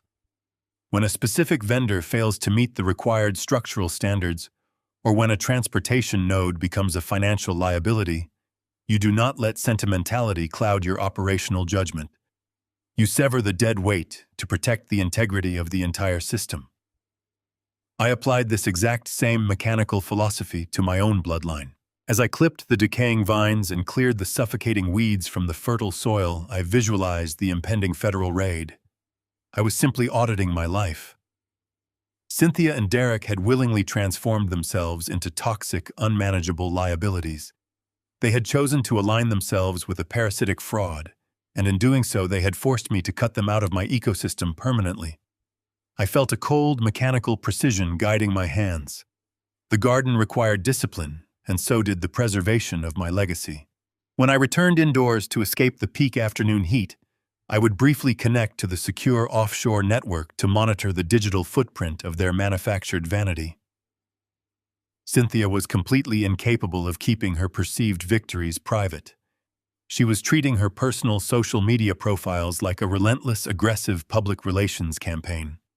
Every single day brought a barrage of arrogant, highly filtered photographs documenting her lavish preparations in downtown Chicago. She posted images of herself sipping imported champagne in exclusive bridal boutiques, surrounded by fawning attendants. She uploaded detailed videos of the extravagant floral arrangements arriving at the luxury hotel, explicitly bragging about the astronomical cost of the rare, out-of-season orchids she had demanded. Her captions were dripping with insufferable smugness, constantly referencing her brilliant, wealthy new partner and the magnificent high-class lifestyle she had finally secured. She wanted the entire world, and specifically me, to know that she had traded up. She honestly believed she had outsmarted a tired old man and successfully secured a fortress of infinite financial security. I looked at her digital gloating with absolute detachment. She was proudly displaying the very rope that was about to hang her. Every crystal glass she raised, every expensive garment she modeled, was funded entirely by a mountain of illicit debt that was scheduled to collapse in a matter of hours. Derek was equally vocal, though his digital arrogance was masked behind a thin veneer of corporate professionalism. He was utilizing his professional networking platforms to broadcast his association with Bradley's fraudulent empire. He posted a lengthy, sickeningly earnest tribute to Bradley, proudly announcing his prestigious role as the best man for the upcoming weekend. He referred to the degenerate gambler as a true visionary, a financial titan, and most unforgivably, the ultimate male role model. He claimed that working alongside such a brilliant mind at the private equity firm had revolutionized his entire perspective on wealth management and personal success. It was a pathetic, transparent attempt to solidify his own fake status by publicly attaching himself to a man he believed was untouchable. My son had completely abandoned the core values of honest labor and ethical discipline I had spent decades trying to instill in him. He had traded his authentic heritage for a rented tuxedo and a fraudulent corporate title. As I read his glowing endorsement of the man who was actively trying to bankrupt me, the final microscopic thread of my paternal sympathy severed completely. Derek was not a misguided youth making a temporary mistake. He was an active, willing participant in his own destruction. He had chosen his new father figure with absolute clarity, and he was about to learn exactly what happens when you build your entire identity on a foundation of stolen sand. The silence stretched through Thursday and Friday, amplifying the tension in the air, until the atmosphere felt thick and electric. Then Saturday finally arrived, the day of the $100,000 wedding. The exact day the $5 million fraudulent corporate loan was scheduled to trigger its catastrophic default protocols. I woke up long before the dawn had even broken, entirely skipping my usual morning walk to focus my absolute attention on the impending operation. I sat at my mahogany desk, the heavy encrypted laptop open in front of me, the room bathed in the pale, cool light of the screen. I watched the digital clock in the corner of the monitor, calculating the time difference between the quiet Portuguese coast and the bustling streets of downtown Chicago. The grand ceremony was scheduled for the late afternoon, followed by the extravagant reception in the Crystal Ballroom. The federal agents had promised a synchronized strike right at the peak of their arrogant celebration. At precisely midnight local time, which was exactly 5 o'clock in the evening, back in Chicago, my secure communication application finally emitted a single sharp chime. It was a direct encrypted message from Victor. I opened the file. It was a high-resolution photograph taken inside the exclusive marble foyer of the luxury hotel. Victor had seamlessly infiltrated the crowded venue, blending in perfectly with the wealthy, unsuspecting guests. In the background of the image, I could clearly see Bradley and Cynthia laughing while holding their expensive crystal champagne flutes. Below the photograph, Victor had typed a single chilling sentence. "The targets are gathered, the exits are monitored, and the hounds are in the lobby." The countdown had officially reached 0. The limestone cliffs of the Algarve were cast in a deep inky black, illuminated only by the faint silver glow of the waning moon reflecting off the restless, churning waters of the Atlantic Ocean. Inside my highly secure, climate-controlled office, the silence was absolute, broken only by the quiet, steady, rhythmic hum of the heavy, encrypted laptop resting squarely on my polished mahogany desk. I sat perfectly still in my oversized leather chair, a single microscopic wireless earpiece resting comfortably in my right ear. The glowing digital clock on the lower right corner of the monitor displayed the exact time. It was finally the designated hour. Across the dark ocean, thousands of miles away, in the heart of downtown Chicago, the $100,000 wedding reception was officially underway. Through the secure audio feed, the ambient noise of a lavish, incredibly arrogant celebration bled clearly into the quiet, undisturbed solitude of my remote European sanctuary. I could hear the sophisticated, upbeat tempo of a 12-piece live jazz band playing softly in the background. I could hear the collective, undulating murmur of 200 affluent, completely oblivious guests mingling, laughing, and willingly partaking in the grand illusion of ultimate financial success. Victor was a phantom moving seamlessly through the massive crystal ballroom, his low, gravelly voice feeding me a continuous, highly detailed stream of tactical observation. He narrated the unfolding scene with the cold, objective precision of a ruthless auditor cataloging a sprawling inventory of profound human vanity. He described the sheer breathtaking scale of the ridiculous floral arrangements, detailing the cascading towers of rare imported white orchids that visibly dominated every single dining table in the room. He specifically noted the magnificent custom-ordered ice sculptures positioned strategically near the premium liquor stations. Massive, elegant swans carved with meticulous detail, slowly melting under the heat of the room onto their illuminated pedestals. It was a breathtaking display of catastrophic financial waste. Victor's sharp gaze then shifted directly to the primary targets. He located Bradley confidently holding court near the absolute center of the crowded room. The fraudulent wealth manager was immaculately dressed in a pristine, custom-tailored silk tuxedo that Victor expertly estimated cost upwards of $5,000. Bradley was smiling widely, projecting the magnetic, effortless charm of a man who legitimately controlled millions, blissfully unaware that his entire corporate shell had already been mathematically dismantled. Beside him stood Cynthia. Victor described her as practically glowing, visibly radiating a desperate, incredibly arrogant triumph.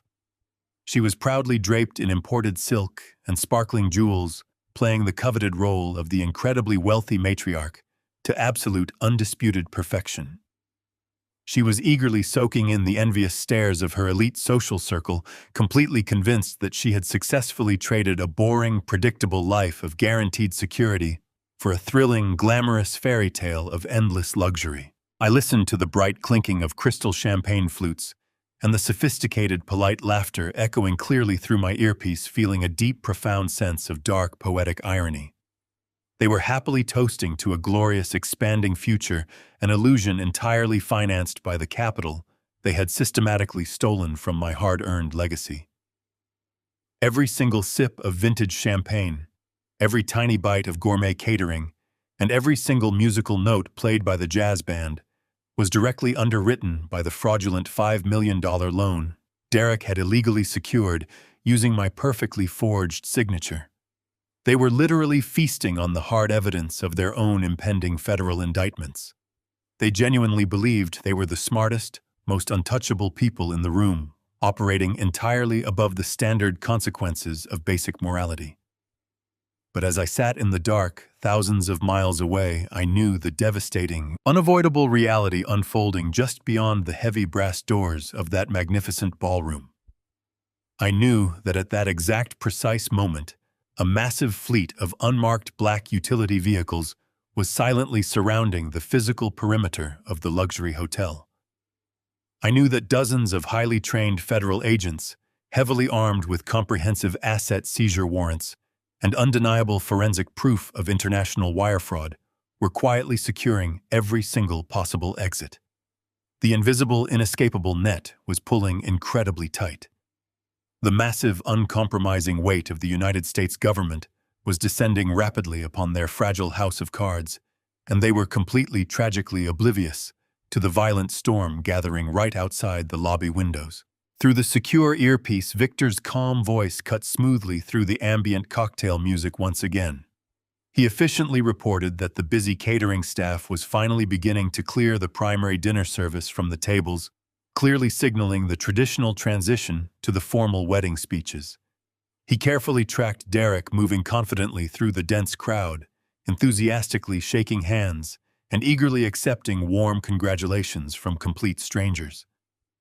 My son was actively playing the role of the successful rising corporate prodigy, thoroughly basking in the reflected fraudulent glory of a known con artist. Victor specifically described the smug, incredibly self-satisfied grin plastered tightly across Derek's youthful face. He was incredibly proud of himself. He had successfully raided his own father's private archives, forged a highly binding corporate signature, and single-handedly secured a massive injection of necessary capital for his fake employer. In his deeply warped mind, he was a ruthless, highly effective modern businessman executing a brilliant, flawless strategic maneuver. He had absolutely no rational concept of the terrifying, unstoppable legal machinery he had blindly activated. He did not realize that the very documents he had personally forged were currently sitting securely on a steel table in Washington, officially serving as the primary cornerstone evidence for his own imminent, unavoidable incarceration. I closed my eyes and clearly visualized the immense tactical sweep I had extensively discussed with the lead federal agents. While the oblivious guests comfortably enjoyed their ridiculously expensive artisan desserts, heavily armed federal response teams were already rapidly executing perfectly simultaneous raids across the entire city. They were forcefully breaching Bradley's expensive rented corporate office suite, systematically seizing physical hard drives and aggressively securing hidden paper ledgers. They were simultaneously executing complex international warrants to completely freeze the offshore accounts, where the final remnants of Cynthia's $3 million divorce settlement had been unlawfully funneled to silently pay illicit gambling debts. They were mathematically isolating and locking down every single stolen asset, guaranteeing that when the heavy hammer finally dropped in the ballroom, Bradley would be forcefully stripped of absolutely every single penny he falsely claimed to possess. He would be immediately reduced to absolutely nothing. The celebratory atmosphere inside the grand crystal ballroom suddenly shifted. The live jazz band politely concluded their current upbeat song, and a gentle, expectant hush fell smoothly over the gathered elite crowd. I could hear the sharp, distinct ringing sound of a heavy silver spoon tapping rhythmically against a delicate crystal champagne flute. The massive, beautifully decorated room quieted down completely. Through the earpiece, Victor's breathing remained steady. He leaned slightly into his concealed microphone, his voice dropping to a harsh, immediate whisper. "Derek is walking up to the microphone for the best man speech," Victor reported. And Richard, the heavily armed feds, just silently entered the main lobby. Through the encrypted audio feed, the ambient chatter of the ballroom slowly faded into a respectful silence. The sharp tapping of a silver utensil against crystal echoed clearly in my earpiece.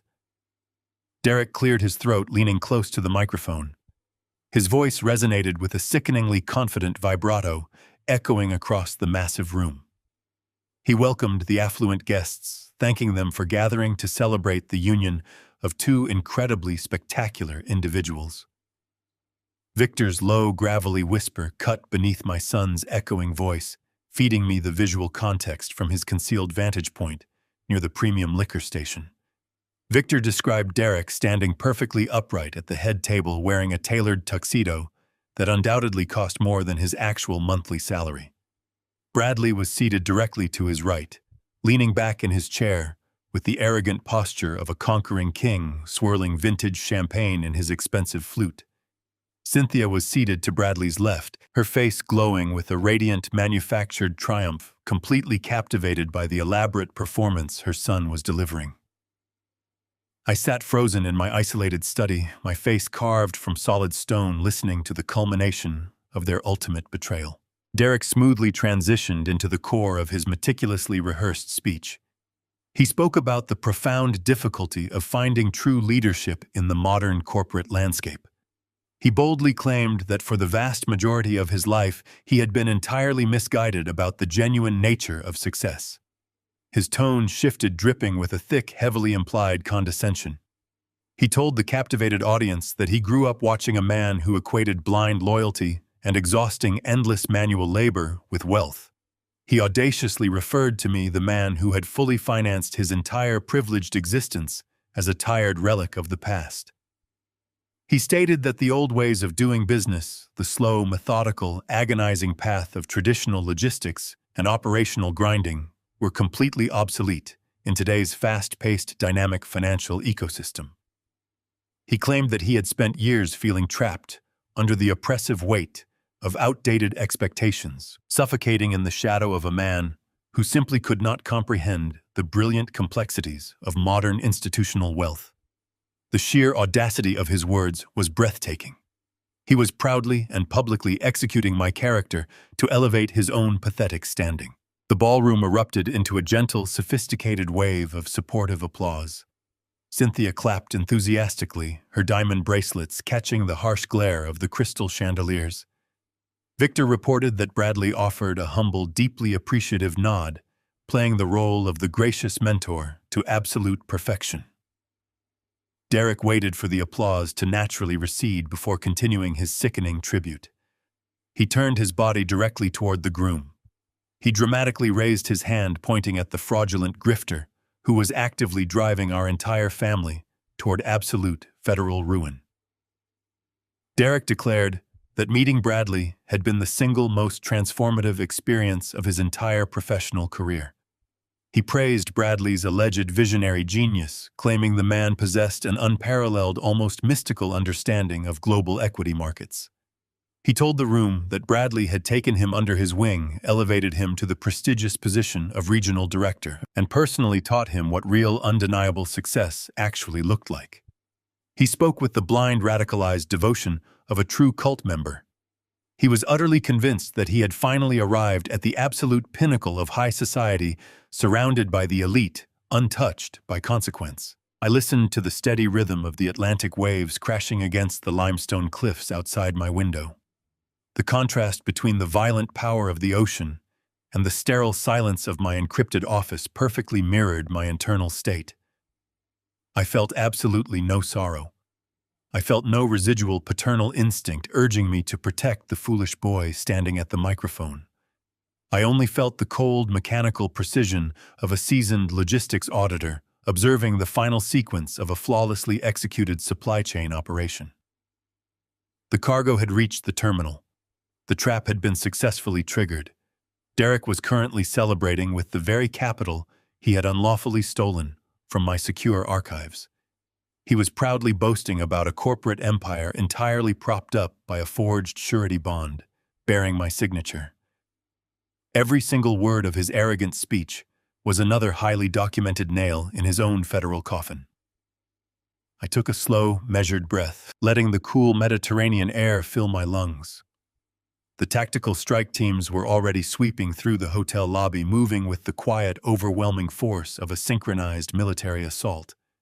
The entire perimeter was effectively sealed. There were absolutely no remaining exits. Victor continued his flawless narration, his voice remaining completely flat and entirely analytical. He noted that the catering staff was silently standing near the kitchen doors, politely waiting for the speech to officially conclude. He vividly described the massive champagne tower, glistening brightly under the sophisticated ballroom lights, a towering, spectacular monument to their astonishing financial ignorance. Derek adjusted his rigid posture, visibly preparing to deliver his final grand conclusion. He dramatically swept his gaze across the silent, highly attentive crowd, aggressively ensuring that absolutely every single eye was firmly fixed upon him. He wanted this specific moment to be forever etched into the collective memory of the Chicago elite. He desperately wanted everyone to remember the exact night he officially stepped out of my shadow and claimed his rightful place among the incredibly wealthy. My son took a deep, theatrical breath. He smiled. He proudly announced that true family was not necessarily defined by mere biology.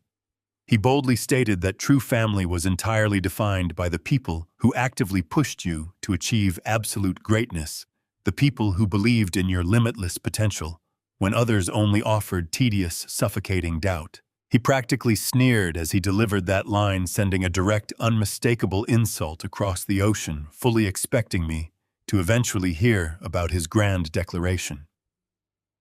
I remained completely motionless, absorbing the audio feed with the chilling detachment of a machine. I did not flinch. I did not blink. I simply listened. Derek reached for his crystal champagne flute, his movements saturated with a theatrical, rehearsed elegance. He held the sparkling glass high above his head, signaling the entire room to eagerly follow his lead. The sound of 200 expensive glasses being simultaneously raised echoed clearly through my secure earpiece. Victor whispered that the heavy brass handles of the primary ballroom doors were beginning to turn slowly from the outside. The tactical breach was exactly 3 seconds away. Derek locked eyes with Bradley, offering a sickening, utterly devoted smile. He leaned forward, completely intoxicated by his own perceived brilliance. He spoke his final devastating line into the microphone, his voice booming across the silent, attentive venue. To my new father, Derek declared.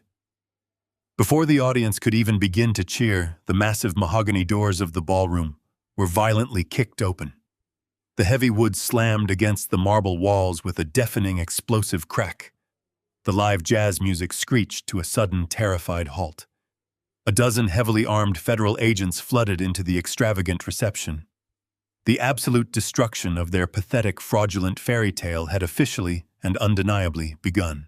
The heavy mahogany doors slammed against the marble walls with a deafening crack that shattered the sophisticated illusion of the entire evening. The live jazz music screeched to a chaotic, terrified halt as musicians dropped their brass instruments in sheer panic. Dozens of heavily armed federal agents wearing dark tactical gear flooded into the extravagant crystal ballroom. The sheer, overwhelming force of their synchronized entry instantly paralyzed the 200 affluent guests. Elite socialites, wealthy investors, and arrogant grifters froze completely, their expensive vintage champagne spilling onto the pristine floors as crystal flutes slipped from their trembling fingers. The sudden, violent disruption of their perfect, untouchable world was absolute and entirely uncompromising. The chaotic murmur of the crowd was instantly replaced by a thick, suffocating silence, broken only by the heavy, authoritative thud of tactical boots marching across the polished marble. Agent Miller stepped through the parted sea of terrified guests with the cold, mechanical precision of a man executing a flawless, tactical operation. He did not look at the melting ice sculptures or the cascading towers of imported white orchids. His hardened gaze was locked directly onto the primary targets positioned at the head table. Bradley, Cynthia, and Derek stood frozen in various states of profound, unadulterated shock. Agent Miller marched straight toward the elevated platform, his presence radiating an undeniable lethal authority. He reached up and keyed the microphone attached to his tactical vest. His voice echoed clearly across the dead silence of the magnificent ballroom, formally announcing into his radio network that the primary perimeter was completely secure and all secondary exits were successfully locked down. He confirmed that no designated targets possessed any viable avenue of escape. Bradley was the first to physically react, his survival instincts desperately attempting to salvage his crumbling house of cards. He straightened his $5,000 custom tuxedo, puffing out his chest in a pathetic display of manufactured outrage. He loudly demanded to know the meaning of this unprecedented intrusion, aggressively threatening to contact the most powerful corporate attorneys in Chicago to destroy the agents' careers. He attempted to project the magnetic, effortless charm of an untouchable billionaire who was simply being inconvenienced by a massive bureaucratic error. Agent Miller did not even flinch. He did not offer Bradley the basic courtesy of a private conversation. He stepped directly up to the head table and projected his voice with booming, relentless clarity, ensuring that every single terrified guest in the massive venue heard every single word of the devastating truth. Agent Miller pointed directly at the groom and loudly declared that Bradley was officially under federal arrest for multiple counts of international wire fraud, aggravated identity theft, and operating a massive, completely fabricated Ponzi scheme. The collective gasp from the elite crowd swept through the ballroom like a sudden freezing wind. Bradley's face drained of all color, his arrogant sneer instantly collapsing into a mask of pure, undeniable terror. Agent Miller did not stop. He continued his public execution of their pathetic vanity, systematically dismantling the architectural blueprints of their fraudulent empire for the entire room to witness. He announced with absolute uncompromising certainty that comprehensive federal injunctions had already been executed simultaneously across multiple international jurisdictions. He declared the immediate total freezing of every single physical asset, offshore bank account, and dummy corporate holding remotely associated with Bradley's fabricated private equity firm. The federal agent explicitly stated that the massive fortune Bradley claimed to possess was nothing more than a highly elaborate mirage built entirely on stolen capital and desperate, pathetic lies. He informed the paralyzed groom that the tactical strike teams had already breached his rented corporate office suite, forcefully seizing his hidden paper ledgers and dismantling his illegal offshore gambling syndicates. The magnificent $100,000 wedding reception was officially a highly documented crime scene. The extravagant fairy tale was entirely overreplaced by the grim, inescapable reality of imminent federal incarceration. There would be absolutely no tropical honeymoon waiting for them. There would only be cold steel bars and the sheer misery of facing the devastating consequences of their own boundless greed. Cynthia completely shattered. The radiant manufactured triumph she had so proudly displayed just moments prior dissolved into sheer, unadulterated panic.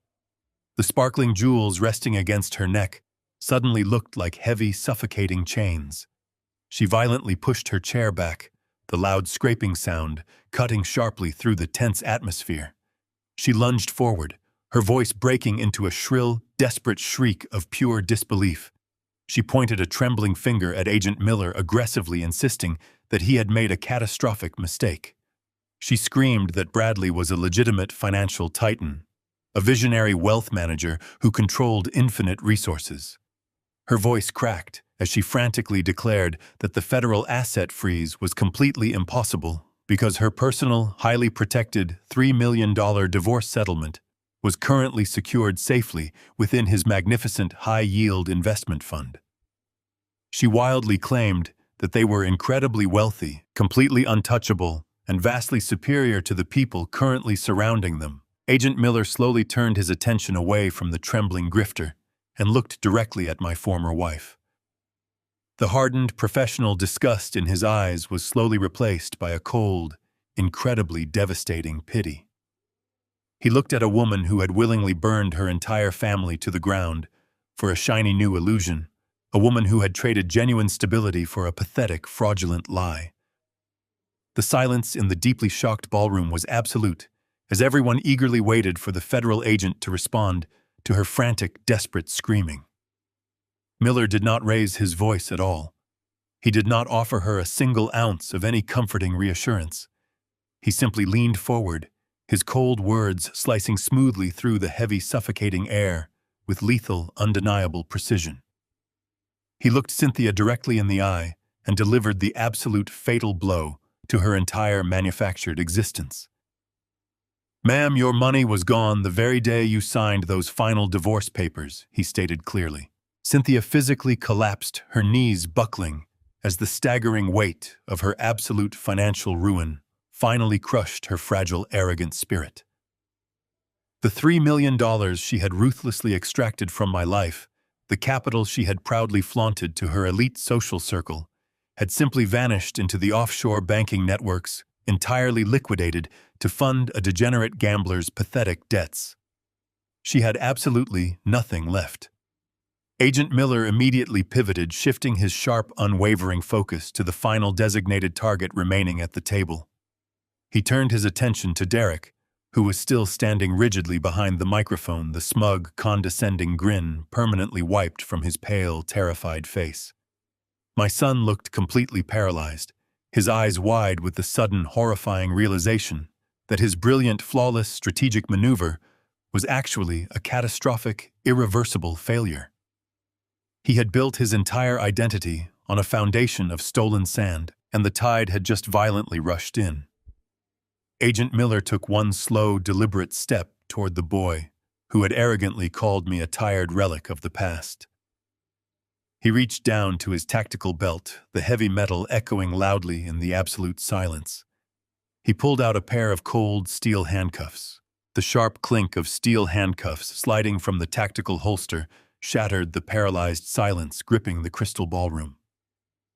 The magnitude of impending destruction finally registered within Bradley's calculating mind. He was a professional grifter surviving by reading emotional currents and slipping out the back door. But there was no back door left. Every exit was heavily barricaded by federal agents wearing dark tactical gear. The finality of his situation hit him with physical force. The sophisticated billionaire facade evaporated, replaced by the raw panic of a cornered animal. He wildly shoved his chair backward, crashing violently into the adjacent table. Crystal glasses shattered against the marble floor, sending champagne across pristine linens. He lunged away from the head table, his custom silk tuxedo jacket tearing sharply at the shoulder seam as he scrambled toward the kitchen corridors. He shoved past horrified guests in his pathetic bid for freedom. His flight was spectacularly brief and undeniably humiliating. Two massive tactical agents anticipated his desperate trajectory.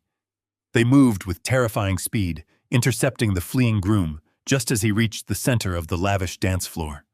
Bradley let out a high-pitched yelp as the lead agent drove a heavily padded shoulder directly into his chest. The physical impact lifted the fraudulent wealth manager entirely off his feet.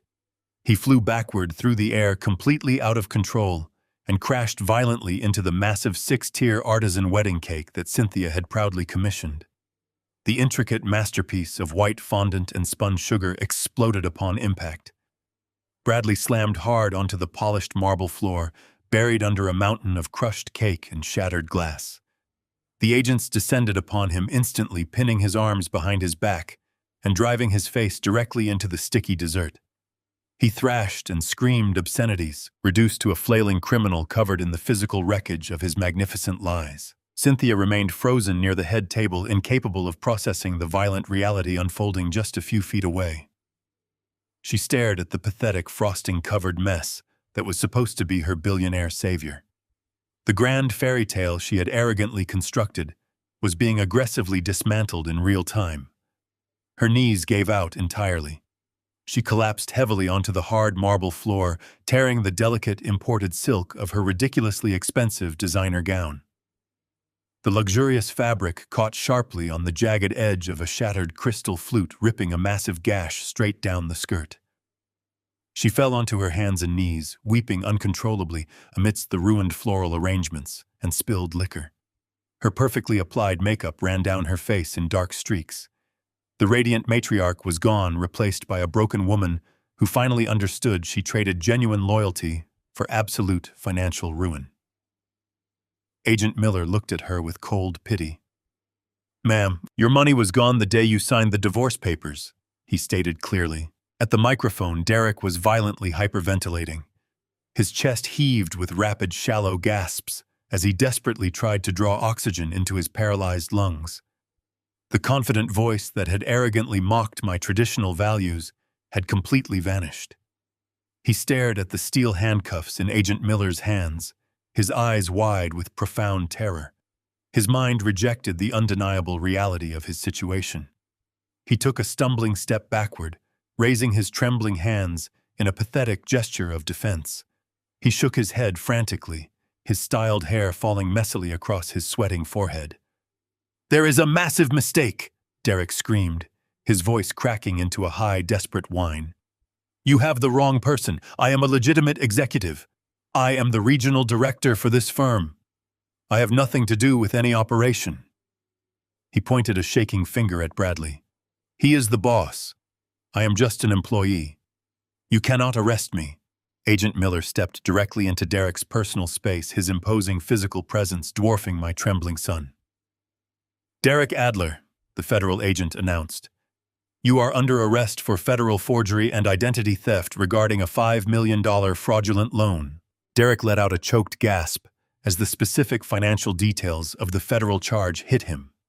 The absolute certainty of the accusation destroyed his final illusion of safety. The authorities knew exactly what he had done. They knew he had actively forged his own father's signature to secure the illegal capital. He tried to pull his arms away, but Agent Miller moved with swift, uncompromising force. He grabbed Derek's right wrist, twisted it sharply behind his back, and secured the cold steel cuff. The sharp mechanical click echoed loudly. He secured the left wrist a second later. Derek's shoulders slumped forward in total, devastating defeat. He was no longer a rising corporate star. He was a chained, terrified criminal facing decades in prison. The heavy weight of the steel binding his wrists anchored him firmly to his catastrophic reality. The high society guests watched in stunned silence as the young man was physically restrained. Through my secure wireless earpiece, the chaotic sounds of the massive federal raid were incredibly clear. I listened to the heavy boots, the frantic weeping, and the sharp commands of the tactical strike teams. Then a new, deliberate sound emerged. I could hear the slow, rhythmic footsteps of Victor calmly walking across the polished marble floor. He moved with complete impunity, easily bypassing the perimeter agents. He approached the head table with the silent grace of a professional operative completing his final task. Through the audio feed, I heard Victor stop directly in front of my chained, hyperventilating son. The rustling of fabric indicated Victor was reaching into his tailored jacket. Thousands of miles away, sitting in the absolute darkness of my Portuguese study, I leaned forward and activated the primary camera on my encrypted laptop. The screen shifted, illuminating my face in a pale, harsh light. I stared directly into the digital lens, my expression entirely devoid of any residual warmth or paternal mercy. I was a man who had successfully excised a toxic vulnerability. In the devastated Chicago ballroom, Victor smoothly raised his cellular device, holding the bright screen directly in front of Derek's sweating face. I watched the live video feed stream onto my monitor. I saw the heavily armed federal agents standing rigidly in the background. I saw the completely shattered face of the boy who tried to destroy my legacy. Derek's eyes locked directly onto mine through the digital screen. The blood drained entirely from his face, leaving his skin an ashen gray. His jaw trembled uncontrollably as the horrifying truth penetrated his panicked mind. He realized this federal raid was not a random coincidence. He instantly understood that the man he had dismissed as a clueless relic had methodically orchestrated his absolute destruction from across the ocean. Derek stared at me. He opened his mouth desperately, trying to form a single pathetic excuse for his unimaginable betrayal.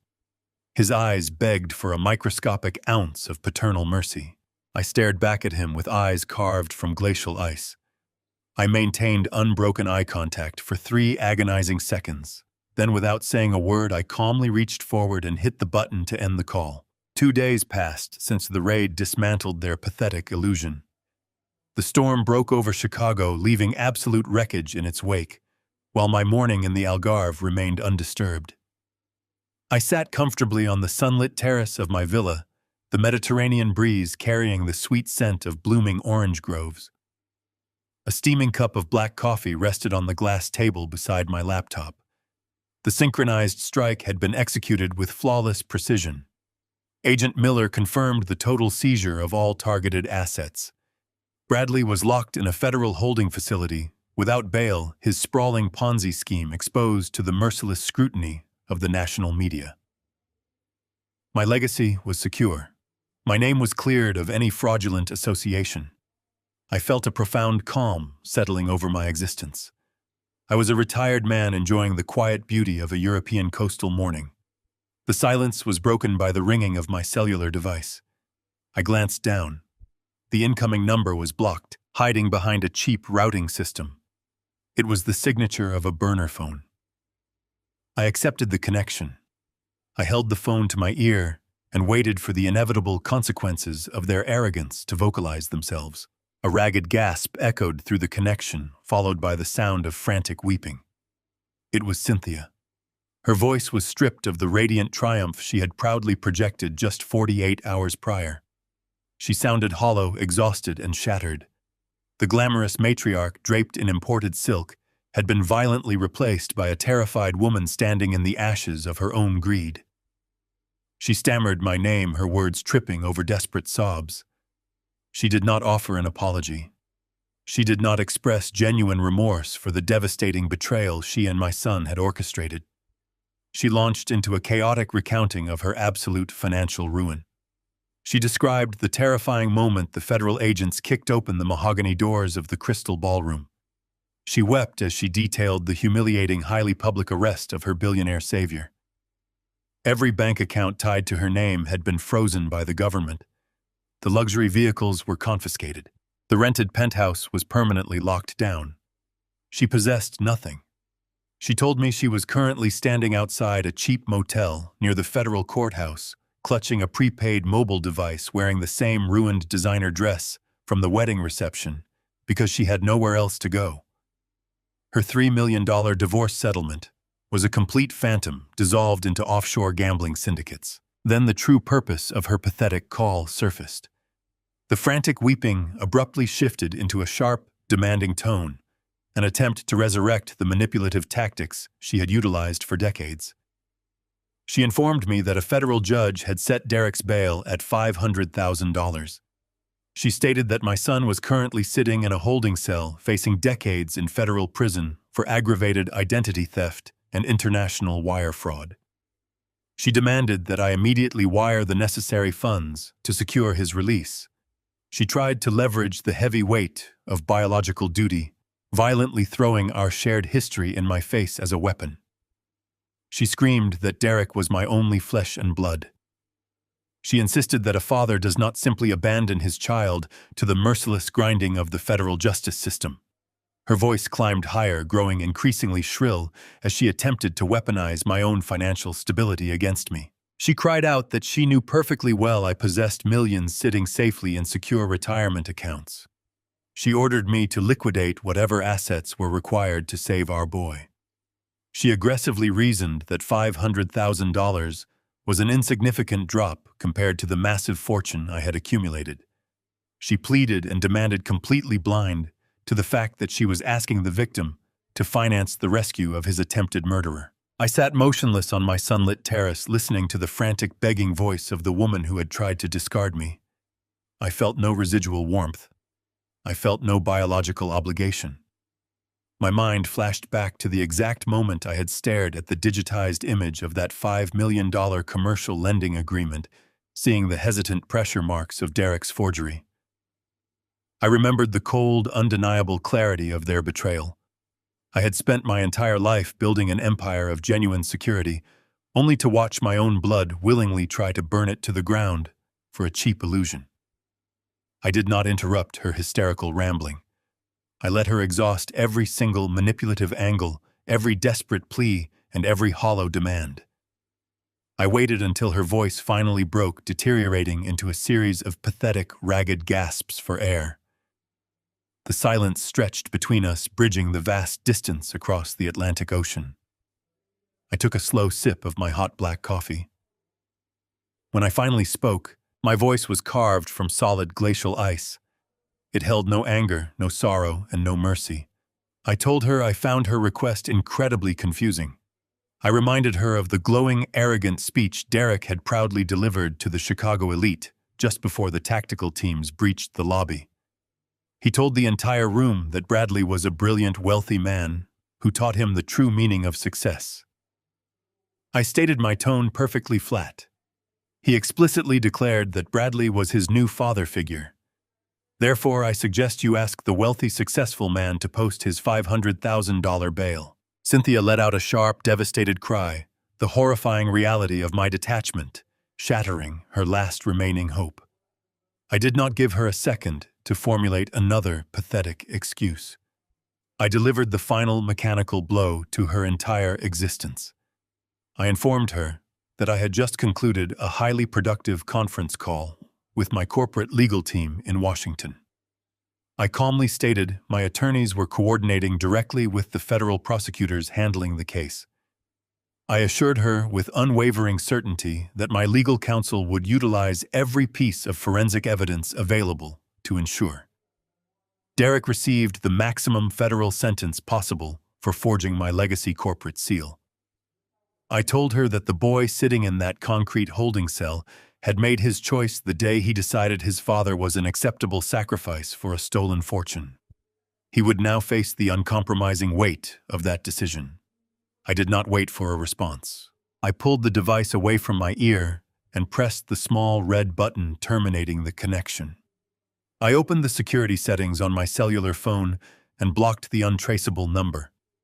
I deleted the contact profile, erased the call log, and systematically purged every digital trace of their existence from my secure devices. They were no longer a toxic liability. They were no longer an active threat to my carefully built legacy. They were simply ghosts trapped in a cold, concrete reality of their own making. I placed the phone back down on the glass table and looked out at the sparkling blue waters of the Mediterranean Sea. The audit was complete. The corrupted variables were permanently severed. I leaned back in my chair, closed my eyes against the warm sun, and felt free. I closed the encrypted application, severing the digital tether that connected my peaceful sanctuary to their spectacular downfall.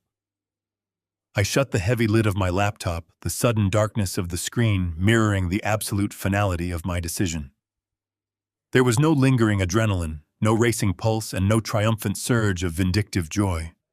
I simply felt the quiet, steady satisfaction of a complex logistical operation reaching its inevitable, mathematically guaranteed conclusion. The toxic variables had been permanently removed from my active ledger. Over the next 6 months, the sprawling federal investigation methodically dismantled every single remaining fragment of their pathetic illusions. I received regular, highly detailed briefings from Victor and the federal prosecutors. I meticulously organized these final intelligence reports into 2 highly encrypted digital archives, securely saving one as a file named Kwangmao 1_17.docx and the other as a file named Kwangmao 2_17 docx on my private server. Those 2 digital files contained the comprehensive, irrefutable documentation of their absolute destruction. They were the final receipts of a deeply flawed supply chain that I had successfully audited and liquidated. I did not open those documents with any sense of sorrow. I viewed them strictly as historical records of a liability I had effectively neutralized. Bradley's fraudulent empire collapsed with breathtaking speed under the crushing, unrelenting pressure of the federal authorities. The magnificent grifter, who had confidently paraded his rented luxury across the elite social circles of Chicago, was entirely stripped of his manufactured armor. Without the endless flow of stolen capital to sustain his elaborate Ponzi scheme, he possessed absolutely no leverage, no influence, and no escape route.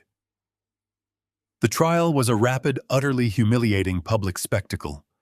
The prosecution flawlessly utilized my pristine documentation to track every single fraudulent wire transfer and illicit offshore bet. Bradley was ultimately convicted on a staggering multitude of federal charges. The judge did not offer a single microscopic ounce of leniency to the degenerate gambler. He was sentenced to 20 years in a maximum security federal penitentiary. The arrogant visionary, who had foolishly believed he could simply charm his way to infinite wealth, would now spend the remaining decades of his natural life locked inside a small concrete box, entirely forgotten by the very society he had so desperately sought to impress. Derek's glorious ascent into high society terminated in a similarly spectacular crash. My son, the self-proclaimed corporate prodigy, who had mocked my traditional values, was completely paralyzed by the terrifying reality of his actions. He did not possess the psychological fortitude to endure a grueling federal trial. When the prosecution presented the irrefutable, undeniable evidence of his direct involvement, specifically the commercial surety bond bearing my forged signature, his pathetic arrogance evaporated. He panicked, turning against his brilliant mentor in a desperate, cowardly bid for self-preservation. Derek eagerly accepted a highly restrictive plea deal, confessing to multiple counts of aggravated identity theft and corporate wire fraud. He was sentenced to 5 years in federal prison. He surrendered his freedom, his fake regional director title, and his entire future in a single devastating moment in court. The boy who had tried to sacrifice his own father to secure his place at the head table was now a registered felon, stripped of his expensive suits and forced into a standard, deeply humiliating orange jumpsuit. Cynthia faced an entirely different variation of absolute destruction. She was not indicted on any direct federal criminal charges, as she had effectively shielded herself through calculated ignorance. However, her deliberate ignorance provided zero protection from the ferocious, unwavering wrath of the Internal Revenue Service. Bradley had accumulated massive unpaid tax liabilities on the illicit funds he aggressively shuffled through his offshore syndicates. Because Cynthia had foolishly signed a legally binding marriage certificate with the degenerate gambler, she became entirely liable for his staggering financial debts. The government ruthlessly seized the remaining fragments of her personal accounts. They aggressively liquidated the few authentic pieces of jewelry she possessed. The radiant woman, who had burned her entire family down to desperately chase a shiny, wealthy illusion, was left with absolutely nothing but crushing, insurmountable debt. Her elite social circle instantly abandoned her, terrified of the toxic, highly publicized federal scandal. The last verified report I received from Victor indicated that Cynthia had recently secured basic employment as a frontline cashier at a discount grocery store in the far western suburbs. She spent her days scanning cheap merchandise under harsh fluorescent lights, quietly handing over every single extra penny to the federal government to slowly pay off the massive tax burden her fraudulent husband left behind. It was a perfectly fitting, intensely poetic conclusion for a woman who had equated human worth with superficial luxury. I walked slowly along the pristine, sun-drenched marina in Portugal, listening to the gentle, rhythmic lapping of the ocean against the wooden docks.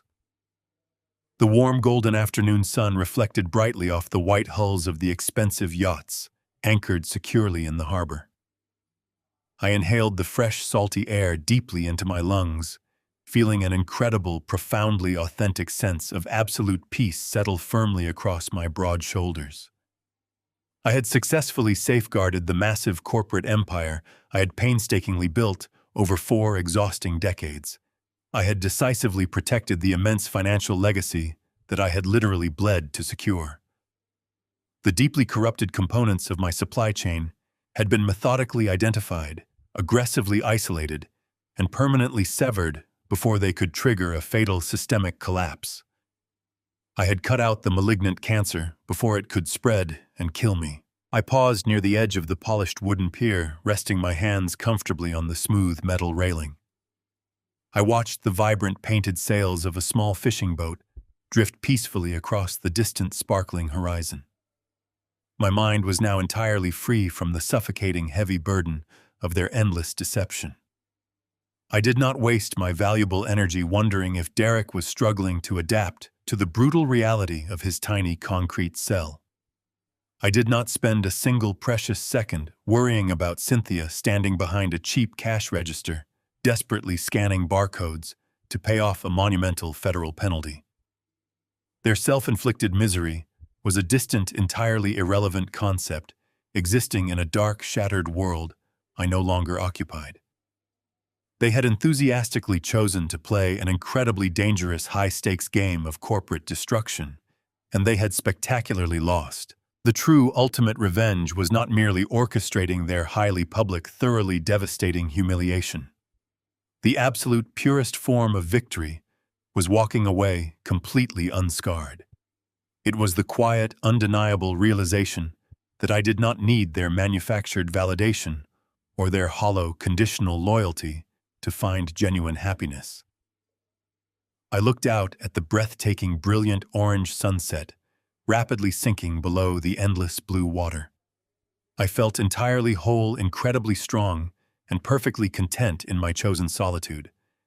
I turned my broad back to the rapidly darkening ocean and walked very steadily toward the warmly glowing lights of my beautiful coastal sanctuary. I was moving on completely, absolutely untouched by their misery, and I was unequivocally going to live a brilliantly magnificent, wonderfully peaceful, and truly remarkable life entirely without them. Family is often portrayed as an unbreakable bond, a sacred tie that demands unconditional loyalty. But blood does not give anyone the right to use exploit or destroy you. I learned that trust must be earned daily, and respect is not negotiable. When the people you sacrificed your entire life for decide your kindness is a weakness, you must show them your absolute strength. True peace is not found in endless forgiveness. It is found in the courage to cut toxic ties and protect your dignity. Never let anyone mistake your quiet observation and temporary silence for blind, foolish ignorance. If you enjoyed this story of ultimate justice, please hit the like button and subscribe to the channel. Have you ever had to cut a toxic family member out of your life? Share your experience in the comments below. Let us build a community of strength. See you next time.